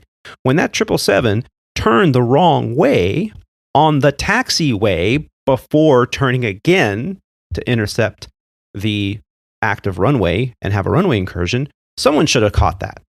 Now, I'm not saying it's their fault, but someone should have caught that. These are all the safety tools. Just because these safety tools are in place doesn't mean that they're actually being manipulated and used appropriately to prevent this kind of thing from happening. There's a human factor here. The ASSC, as mentioned, Airport Surface Surveillance Capability, is what the ADS-B is a primary thing to that. So the ASSC improves surface surveillance and situational awareness in all kinds of weather. It's similar to the prior system developed by the U.S. called the Airport Surface Detection Equipment Model, which is what we just talked about. So this is the newer version, the ASSC. It's also deployed at 35 airports in the U.S., and controllers can see the aircraft and ground vehicles on the surface. So it's the next gen of the same thing. ASSC and ASDEX are there to detect conflicts and alert the controllers of an impending conflict. So the tools are there, at least at 35 airports. You would think that maybe they'd be at more, but I don't know. Well, there's another thing out there that that they didn't really discuss that's been out for years called the Runway Awareness and Advisory System. Mm-hmm. So you'll hear in some aircraft as you approach a runway, the airplane will tell you approaching runway 25 right. Yeah. I don't know how it is at your company, or I can tell you at mine, it's not on all the airplanes. It only exists in, I believe for us, our 737 Maxes have it, but the NGs do not. So, that's a system. And, of course, it's a commercially developed system. So guess what? It costs money. Mm-hmm. It costs money to implement. It costs money. I don't know if necessarily would cost money for training, but certainly to make sure that system is installed on the aircraft, if the aircraft is even able to be retrofit to include that system. I don't know, but that's a pretty easy one. When a controller clears you to taxi runway 4, cross runway 1, and you are taxiing along and you hear approaching runway whatever, not one of those. Yeah. That'll get your attention, hopefully, if you're paying attention as a pilot. Or it's just another tool, and that's a system that comes down to money and being able to install it or retrofit the aircraft to be able to accept it. I think that's an easy one that would help. Terry, I got one. I got one for you on that. For flight, what we all used in flight training has the same thing embedded into it. You don't have to spend a shit ton of money to upgrade it to an airplane. Your iPad will scream at you when you're approaching a runway using ForeFlight. Well, let's take that even a step further. So, ForeFlight is owned by Boeing now, right? Mm-hmm. As is Jeppesen. Yep. Who makes Jep FD Pro, which we all use. Yeah. Now, if the why is GPS Jep FD Pro yelling at us when we cross runways? Well, half the time, lately it's been better, but half the time we have the airport moving map display in our Jeppesen, and we have the moving little airplane like us, right? So we have the little magenta triangle that represents you, and it should show you real time with very little lag where you are on the airport with the airport moving map display. And that's recommended by the company that we use, that all pilots use that while taxiing on the ground. Problem is, a lot of times pilots complain that, hey man, is your satellite picking up because it doesn't know where I am. It's not displaying me. And that's because we're not allowed to use the Stratus Bluetooth satellite receiver in the cockpit because it's not approved by the administrator for 121 operations. So if they gave us all, like, at least one of the pilots, one of those Stratus, or they had, every cockpit had the Stratus where our tablets hooked up to it, and then we had a more consistent moving map display, then that would be an excellent tool. And why not incorporate that? You don't have to spend millions on the airplane. Now, I know Alaska years ago when I was commuting, and I was commuting on Alaska out of Seattle, every single one of their 737s, we're talking pre-merger with the Virgin America, every single one of those, they had that on there. And I queried the pilots. I said, wow, what is that? And they're like, yeah, the insurance company made us put that in all our airplanes because they said that by putting that in, they were going to lower their insurance costs for the airline, because that tool statistically, I forget the name of the people at the insurance companies that do the statistics on probabilities of things happening, but they what are they called? The underwriters. Underwriters, but I think there's a specific name of a statistician that does that. They figured it out that they could pass the savings on to the company, and the company saved millions of dollars in insurance premiums by installing this in all of their 737s. I don't know if they're still using it. Yeah, occasionally it was annoying because you were taxiing past an intersection. You weren't even pointed at the runway, and they're like, approaching. I'm like, yeah, I know we're taxiing on the parallel runway here. Yeah, approaching. I'm like, oh, yeah. So after a while, even that can be something you ignore, because if it's not 100% accurate, which at the time, years and years ago when I was commuting, it wasn't that accurate. But it was. I could see how it would be an extremely helpful tool to prevent runway incursions. Well, going back to your ADSB statement, we can't have the Stratus in the aircraft. That's great. But there are avionics packages out there. I was flight instructing last summer, and some of our aircraft had the newer Garmin avionics that broadcast that ADSB out via either Wi-Fi or Bluetooth. So it can be done. It's just, it comes down to money, Yeah. Well, as the world turns, the money. Cool stuff. Got it all. We got Stratus. That's it. Got moving maps. Yeah, Roger's got it. I got multiple ways to know where I am at the whole time. That way, when I fall asleep and I wake up, I still know where I'm at. Good job. Well, with that, we're going to take a quick break, and we'll be right back, right after a word from our sponsors. Do you know anything about planes? I flew in the war a long time ago. I wouldn't know anything about it. Do you know anything about planes? Do you know anything about planes? All right, and ladies and gentlemen, welcome back from the break. Well, we've been having I think, a phenomenal discussion. I really do appreciate all of you for joining us today, and I want to thank again my co-hosts here for this and their insight on aviation safety. Now, aviation safety is something that is very important, as a whole in this industry, because not unlike the sea, flying can be very unforgiving. And we take pride on, the industry that we have, the standards that we hold ourselves to. But occasionally we hear a story about shenanigans. And we want to share those shenanigans with you here on the podcast. And recently, someone did something that was pretty bonehead, but so entertaining. From ABC 7 on March 2nd, they published a headline that said, American Airlines bus stolen from JFK Airport. Police have identified the suspect in the wild chase. From downtown Brooklyn, police have identified the suspect who they say stole an American Airlines bus from the JFK International Airport and led police on a chase. Officials say 43-year-old Broshan Quildon drove the bus across multiple boroughs, leading the police on a 15-mile chase.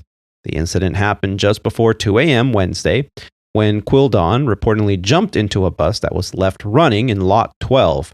An airport employee followed the bus and called the police.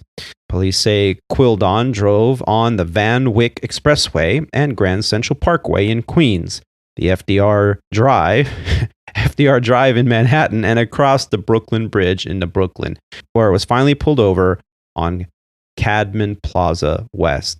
Quildon is charged with grand larceny of an auto and criminal possession of stolen property.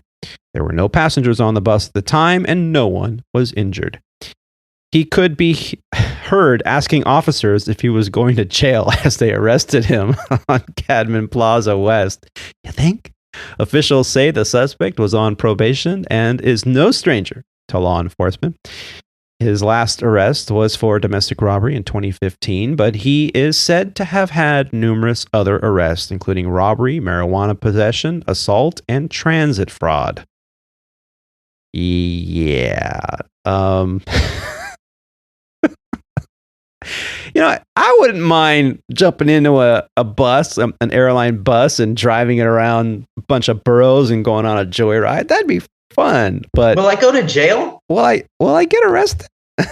Am I going? But you know what? That the sad part of that is it kind of leads me to believe that the guy wanted back in. you know, because why? 3 squares a day, right? Right. 3 squares a day. Get you get a nice warm blanket, heated facility, get to work out in the gym. Or you could be in New York in a freezing cold snowstorm with, barely able to make ends meet. Who knows? Why a bus though? I mean, make it something fun, like a super tug or something like that. Well, this was in a public space. So lot 12 is like the kind of like an employee lot that it's the AA bus that takes you out there, and then it takes you into all the, the concourses. And they probably were in an unsecured lot, and the guy just was able to drive right off the lot. They leave the buses running between shifts, and the next person, I could do it. I could do it in LAX easy. Grab an American Airlines bus in the employee lot and just drive right off the lot. Don't give me any idea. Air stairs. That's what I would like. Oh, air stairs would be cool. Air stairs would be awesome. You might not have the clearance, though. If I commit a crime, am I going to go to jail? Like, that's the real question, though. Like, if I do this, will I go to jail? Jail. Definitely jail. Like, go to jail. Directly to jail. You shout like that, they put you in jail right away. No trial, no nothing. Journalists, we have a special jail for journalists. You're stealing, right to jail. You're playing music too loud, right to jail, right away. You're driving too fast, jail. Slow, jail. But thanks for letting me share that story. I saw that and I laughed so hard. But in good news, we here at Squawk Ident, we constantly are talking about the pathways to an aviation profession. We've applauded United Airlines for opening their own version of a flight training facility there in Phoenix, Arizona. And we said it then, and we're going to continue to say it, and more airlines are going to have to step up. Well, Delta has recently stepped up to the training game, and they've announced recently, and this is from news.delta.com. I'll put a link in the show notes. They announced that Delta launches Propel Flight Academy to train the next generation of airline pilots. This article just came out recently here on March 21st. In summary, the Delta Propel Flight Academy, operated in partnership with a training provider, Skyborne Airline Academy, will open its doors to the first class of students in June of 2023 and is now accepting applications for interested candidates. Again, did I mention? I'll put a link in the show notes. Delta Airlines, through its Propel Pilot Career Path program, is launching its 4th pathway for aspiring pilots since its inception in 2018, a dedicated pilot training academy in partnership with Skyborne Airline Academy. Students can apply to begin training when the Propel Flight Academy opens in June at its campus in Vero Beach, Florida, with Delta providing eligible students with up to $20,000 in financial support.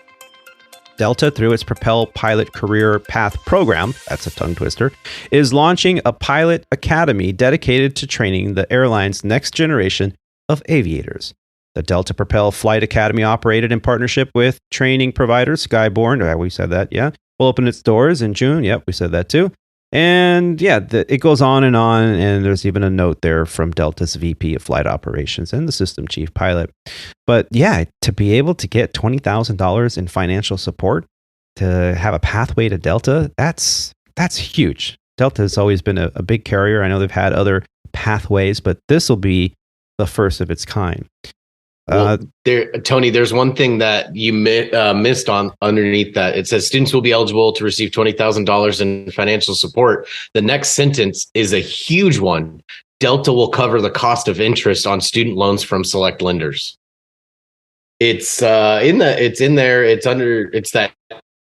2-sentence paragraph underneath the academy is the 4th pathway. Oh, okay. Like, they're saying that Delta will cover the cost of the interest of the student loans. Wow. I don't think any other provider has done that. They haven't. That right there is huge.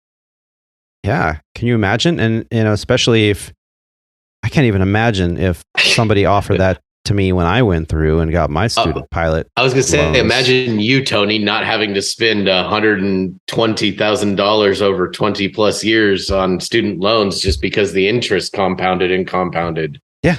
Yeah. I mean, I can only imagine. Like this is going to be a newly refurbished 12,000 square foot facility in Vero Beach. I think this is a winner here. I think Delta is trying to, like with their new contract with this, like they're just trying to be the top tier airline, and they're really looking that way. Hopefully they've got these lenders already lined up and, in agreement to provide loans to the students, because, that was one of the things, Tony, I know when, you and I were doing our flight training, and Roger, possibly you too, the lenders started to fade away because people were taking out these massive flight training loans and then either not paying them back or taking forever to pay them back, forbearances, defaults, whatever you want to call it. Yeah. And so the lenders just stopped lending to people looking to pursue flight training. So I would imagine that Delta's probably got lenders lined up ready to provide loans to their students, which is good, because, after those lending providers dried up, I mean, it was probably at least 10 years before lenders started being willing to dip toes back into that. I think the industry has changed a lot, because that was happening back in the day. Because from a lender standpoint, if I'm going to lend, unfortunately, regardless of this program, it is incredibly expensive to learn how to fly. And I think that back before, there was, okay, well, we're going to lend you $100,000 to $150,000, and then you're going to graduate to get a job and get paid $23,000 a year. I mean, at some point, that just doesn't make. Somebody's going to figure out that these pilots are not going to be able to afford that payment. Whereas now you have, you get a $50,000 bonus just to show up on the first day of class, and then you get paid, I don't really know, around 60 just as a new hire FO, as a new hire FO with a regional. I do want to point out what Alex was saying, I think, which is a fantastic point to Delta. That's still going to be a win, because it's going to come at pennies on the dollar for them, because $20,000 in the cost of an overall flight training academy, which has run up even more than back when we were learning to fly. I mean, $20,000 is not. I mean, that's what is that? Barely. That's barely your private. Yeah, I mean, it's not even going to. Yeah, I mean, that's maybe a couple $1,000s for 1 year, even at 10% interest, and then that payment should be coming down. And so there is still, I mean, a great program. It looks like. I don't know a lot about it. I don't want to take anything away from it, but just, for those listening that are looking at it, do go in with your eyes open, take it with a grain of salt, because this sounds like a student loan that will need to be repaid. That is only, this help from Delta is going to be a small portion of the overall cost to it, and the overall interest that you're going to save just on that $20,000 is still going to be pretty small in the grand scheme of things.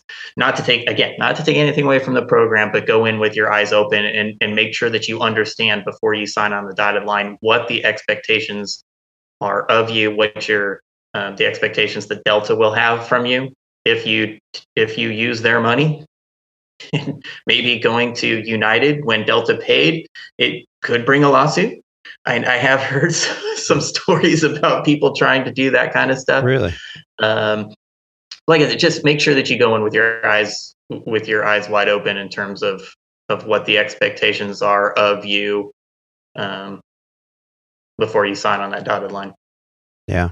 Yeah. And we've talked about this before in the past and on previous shows about funding and how expensive and what the right pathway is, especially if you're thinking about becoming an aspiring pilot. Listen to this podcast. We thank you for doing that.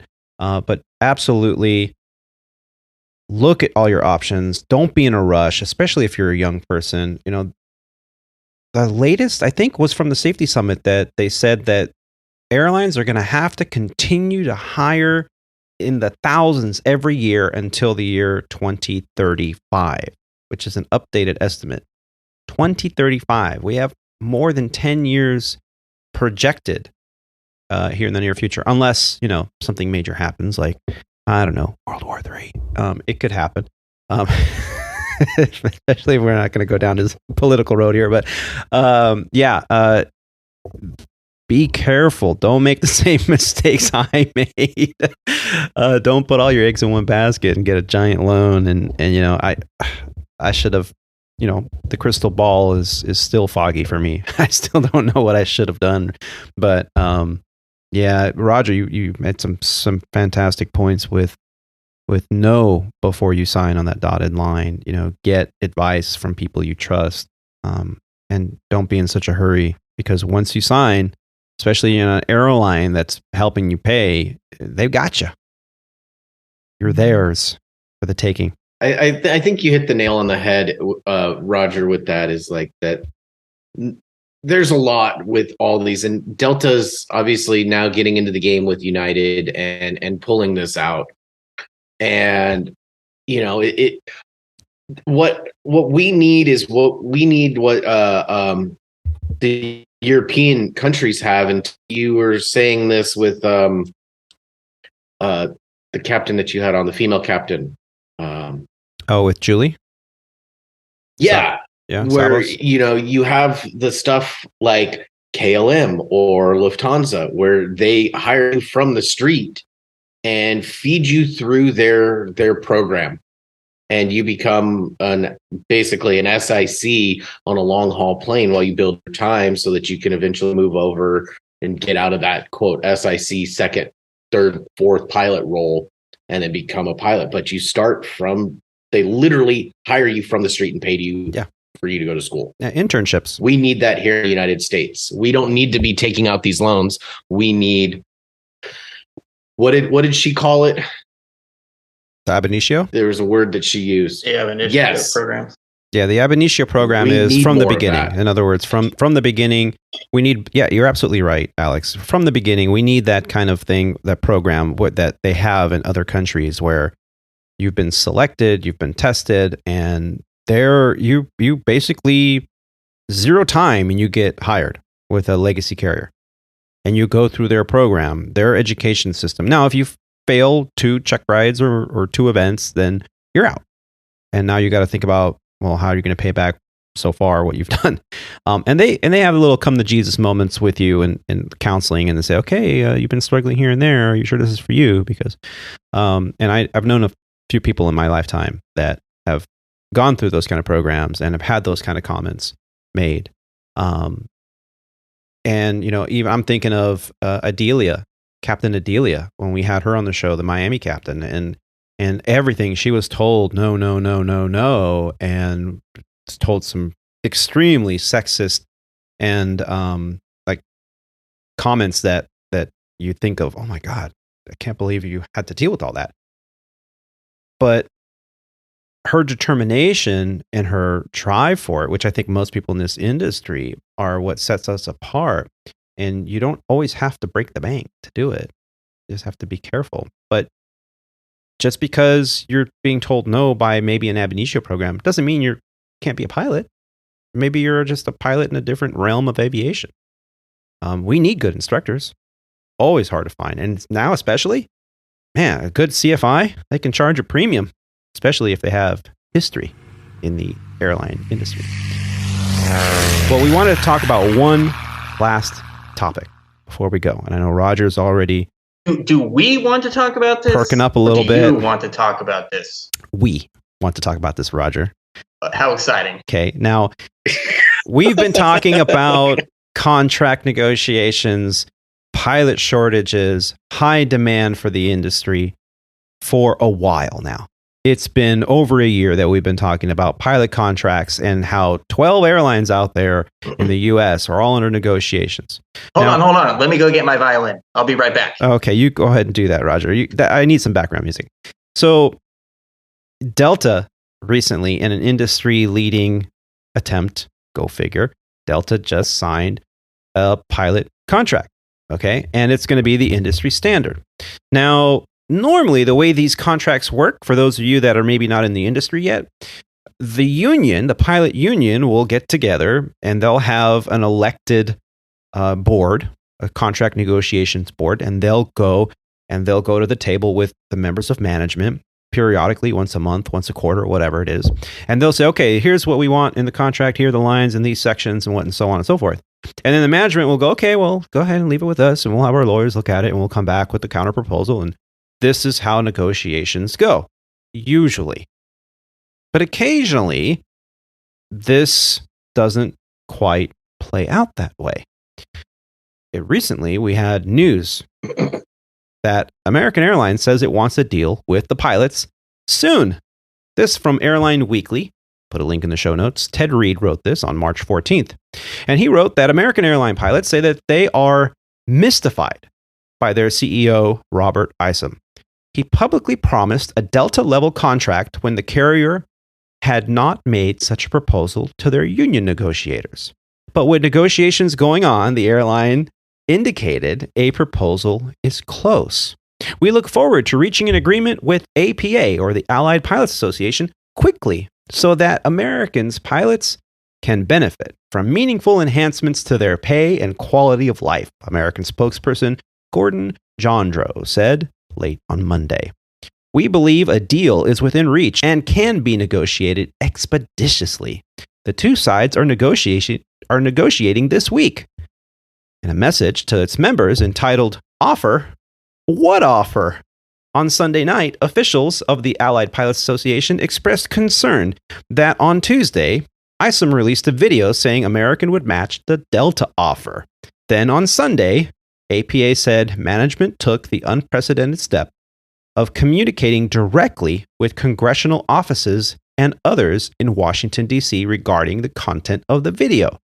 To be clear, Robert Isom's negotiating team has not made any offer to APA's negotiating team containing pay, benefits, or the significant improvements to schedule-related and quality of life items. Reference in his direct message to the pilots on Tuesday, APA said. Offers are made at the bargaining table, not through videos to membership or to letters to Congress, the union said. APA spokesperson Dennis Tajer said the union was surprised that Isom seemed to bypass its negotiators. Is this a nefarious attempt to bypass the union? Or are they so disorganized that they forgot to pass us anything at the table? Tajer said. Going to Capitol Hill with an offer is unprecedented. Jondro declined to specify why American said publicly that it would match Delta before it said so in negotiations. However, it is likely American felt a need to address lingering concerns that it might not match Delta, even before they made a specific offer. Yeah, no. That's breaking really news. Legacy Airlines asks its pilots to fly airplanes. Roger, you're getting dangerously close to accidentally being dropped from the channel. Oh no, what happened to Roger's connection? Your internet connection, Roger. No. Look, guys, I really appreciated having Julie on. She's running for vice chair of the Los Angeles domicile for APA for American Airlines. Julie's got a good head on her shoulders, and I really appreciated having her on. I've tried to get other union leaders and heads on, but they're so busy right now. And hopefully in the future we can have more, so we can get more insight. But Roger has a point. Are we complaining? Do we sound like a bunch of whiners? Well, I can tell you right now that American Airlines has started their strike operations. They're getting ready to get approval to strike in the event that this contract that was promised to be done by April 1st actually gets proposed. Because if it's not, they're calling it an April Fool's. And our next thing is to strike April 30th. So, or at least at American. So it's a big deal. It's a big deal because we have been hoodwinked enough times over the years at Legacy Airlines, and we don't want to continue to have the can be kicked down the road. And meanwhile, all our peers at other airlines are getting industry leading contracts and annual increases to their pay because of things like inflation and cost of living expenses and all that stuff. Meanwhile, we have not received any kind of cost of living or industry average increase since this contract was expired. So it's not, we should be able to work a clean schedule, not get pushed into fatigue, not have the risk of safety related issues come up because we're being pushed to our breaking point. We're like that freight train. The tracks were designed for the trains to be a certain length so that they can pull off when a sensor detects a heated bearing.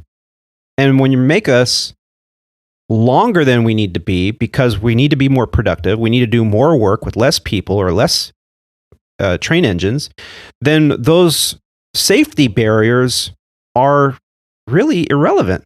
If you can't pull off because you're too long to pull off on this one, you got to wait for the next one, things are going to happen. And before something happens, we want to make sure we correct it. Having well-rested pilots, well-compensated pilots that don't feel like they need to pick up premium and OG flying constantly in order to keep up with the demands of inflation. Just give us a normal contract that we deserve that's industry average. We're not asking to be the biggest and the best. We're asking a minimum to have the industry average. And if we do that, we'll have a good career.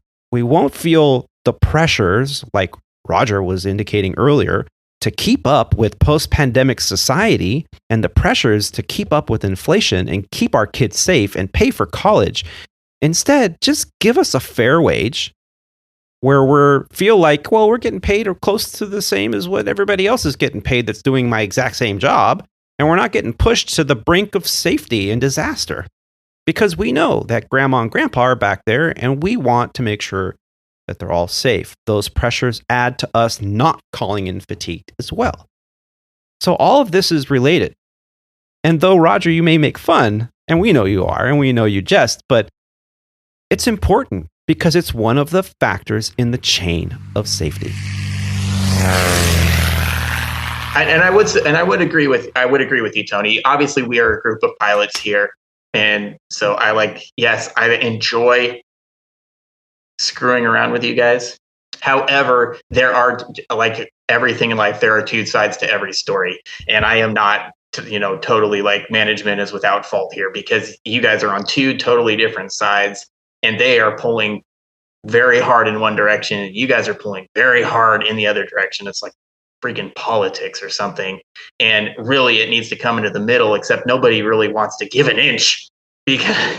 Well, that is a both sides thing. I am not anti-union pilots or anti-airline pilots or anything, and I am not pro company because basically squeeze every dollar out of you guys or the operation for shareholders. And you're trying to build this money on the backs of your employees without it's not a all or nothing kind of thing. So I do want to just throw that out there. Yes, I enjoy it. Yes, I will continue to do it. But that is not. But the true reality of the situation is that it is and should be a negotiation where both sides need to kind of look at the other side's point of view. And that's where I'm going to stop on that. I am kind of curious about Terry. I thought I saw him kind of laughing at a few times about where he comes down on this. As a probationary pilot, all I will say is my union speaks for me. I like that. My union speaks for me. I can understand where the legacy pilots are coming from in this whole thing. I've grown up obviously in the legacy family, right? And since 9/11, the legacy pilots have not had a contract given to them under duress. Every contract that they have signed has been under some kind of duress. Oh, hey, look, 9/11 happened. Well, you guys got to take this concession. Oh, hey, the recession happened. You guys got to take this concession. Oh, hey, the merger happened. You guys got to take this concession. Like, it's time for legacy pilots to have a contract that is owed to them for 22 years now? 23 years post 9/11? Yeah. Yeah. Contract first. I love it. I love it. Yeah, Roger's going, yeah. Meanwhile, pre-show, we won't even talk about what he's talking about with job offers and making double, triple what he's getting paid. I'm like, come on, man. So you don't have a union that's representing you, but you're looking for your cash payday too. If we're going to be included in on this, you have to be included on this as well. It's so funny how I've thought about that several times. Actually, not just even on this podcast, but before, and finally, all of a sudden, somebody brought it up. Like all this time that I'm like bashing on you guys, and I just get left alone. Yep. Don't worry, Roger. The day of reckoning will come. Oh well, gentlemen. It maybe probably just helps that I understand a little bit more about your world than you understand about mine, and that's the kind of the advantage that I have. Yeah, and it's very true. Very true. Well, gentlemen, as we wrap up the show today, any last thoughts? Roger. Roger. No? Oh, I've got plenty of thoughts, but not about the show. Okay, that's fatiguing. I'm trying to set up stuff for our move and get some houses all squared away so we can tour them this weekend. Make sure you have an extra bedroom in there for your studio. Just saying. I'm looking that it has to have at least a den. Yeah. That way, that's my.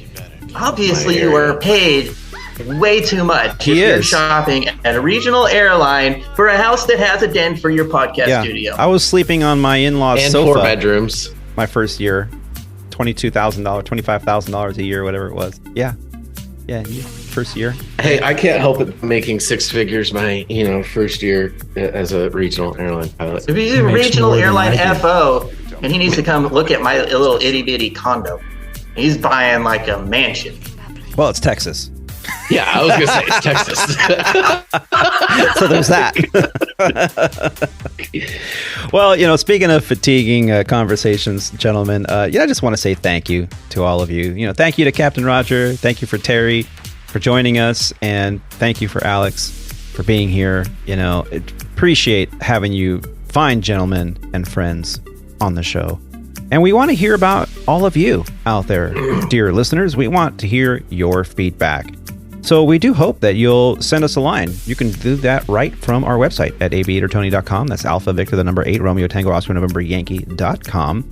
And if you enjoyed this podcast, it really would help us out if you're listening on Apple Podcasts or on Spotify to like the show. Give us some stars and something. All of it helps, get the word out about this podcast to other aviators out there.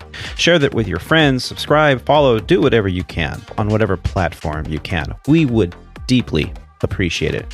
Well, you can also send us an email. Tell us your story. We'd love to highlight your story on air. Just send us an email right there from aviatortony.com. Facebook, YouTube, and Instagram users can also find us under the Squawk Ident podcast. And I just want to say one final thank you to all of you for taking the time to listen to these grateful aviators. Keep the dirty side down out there. Stay safe and take care of each other. Bye, y'all. See ya. Peace. I'm tired. Can I go to bed now, Tony? You woke me up early this morning. You got us up really early. I'm really sorry if I could have left you later, but I'm actually got to get ready to go fly now. I got 4 legs today. I got reassigned last night. Let me hit some stuff. 4 legs? 4 legs. Hold on.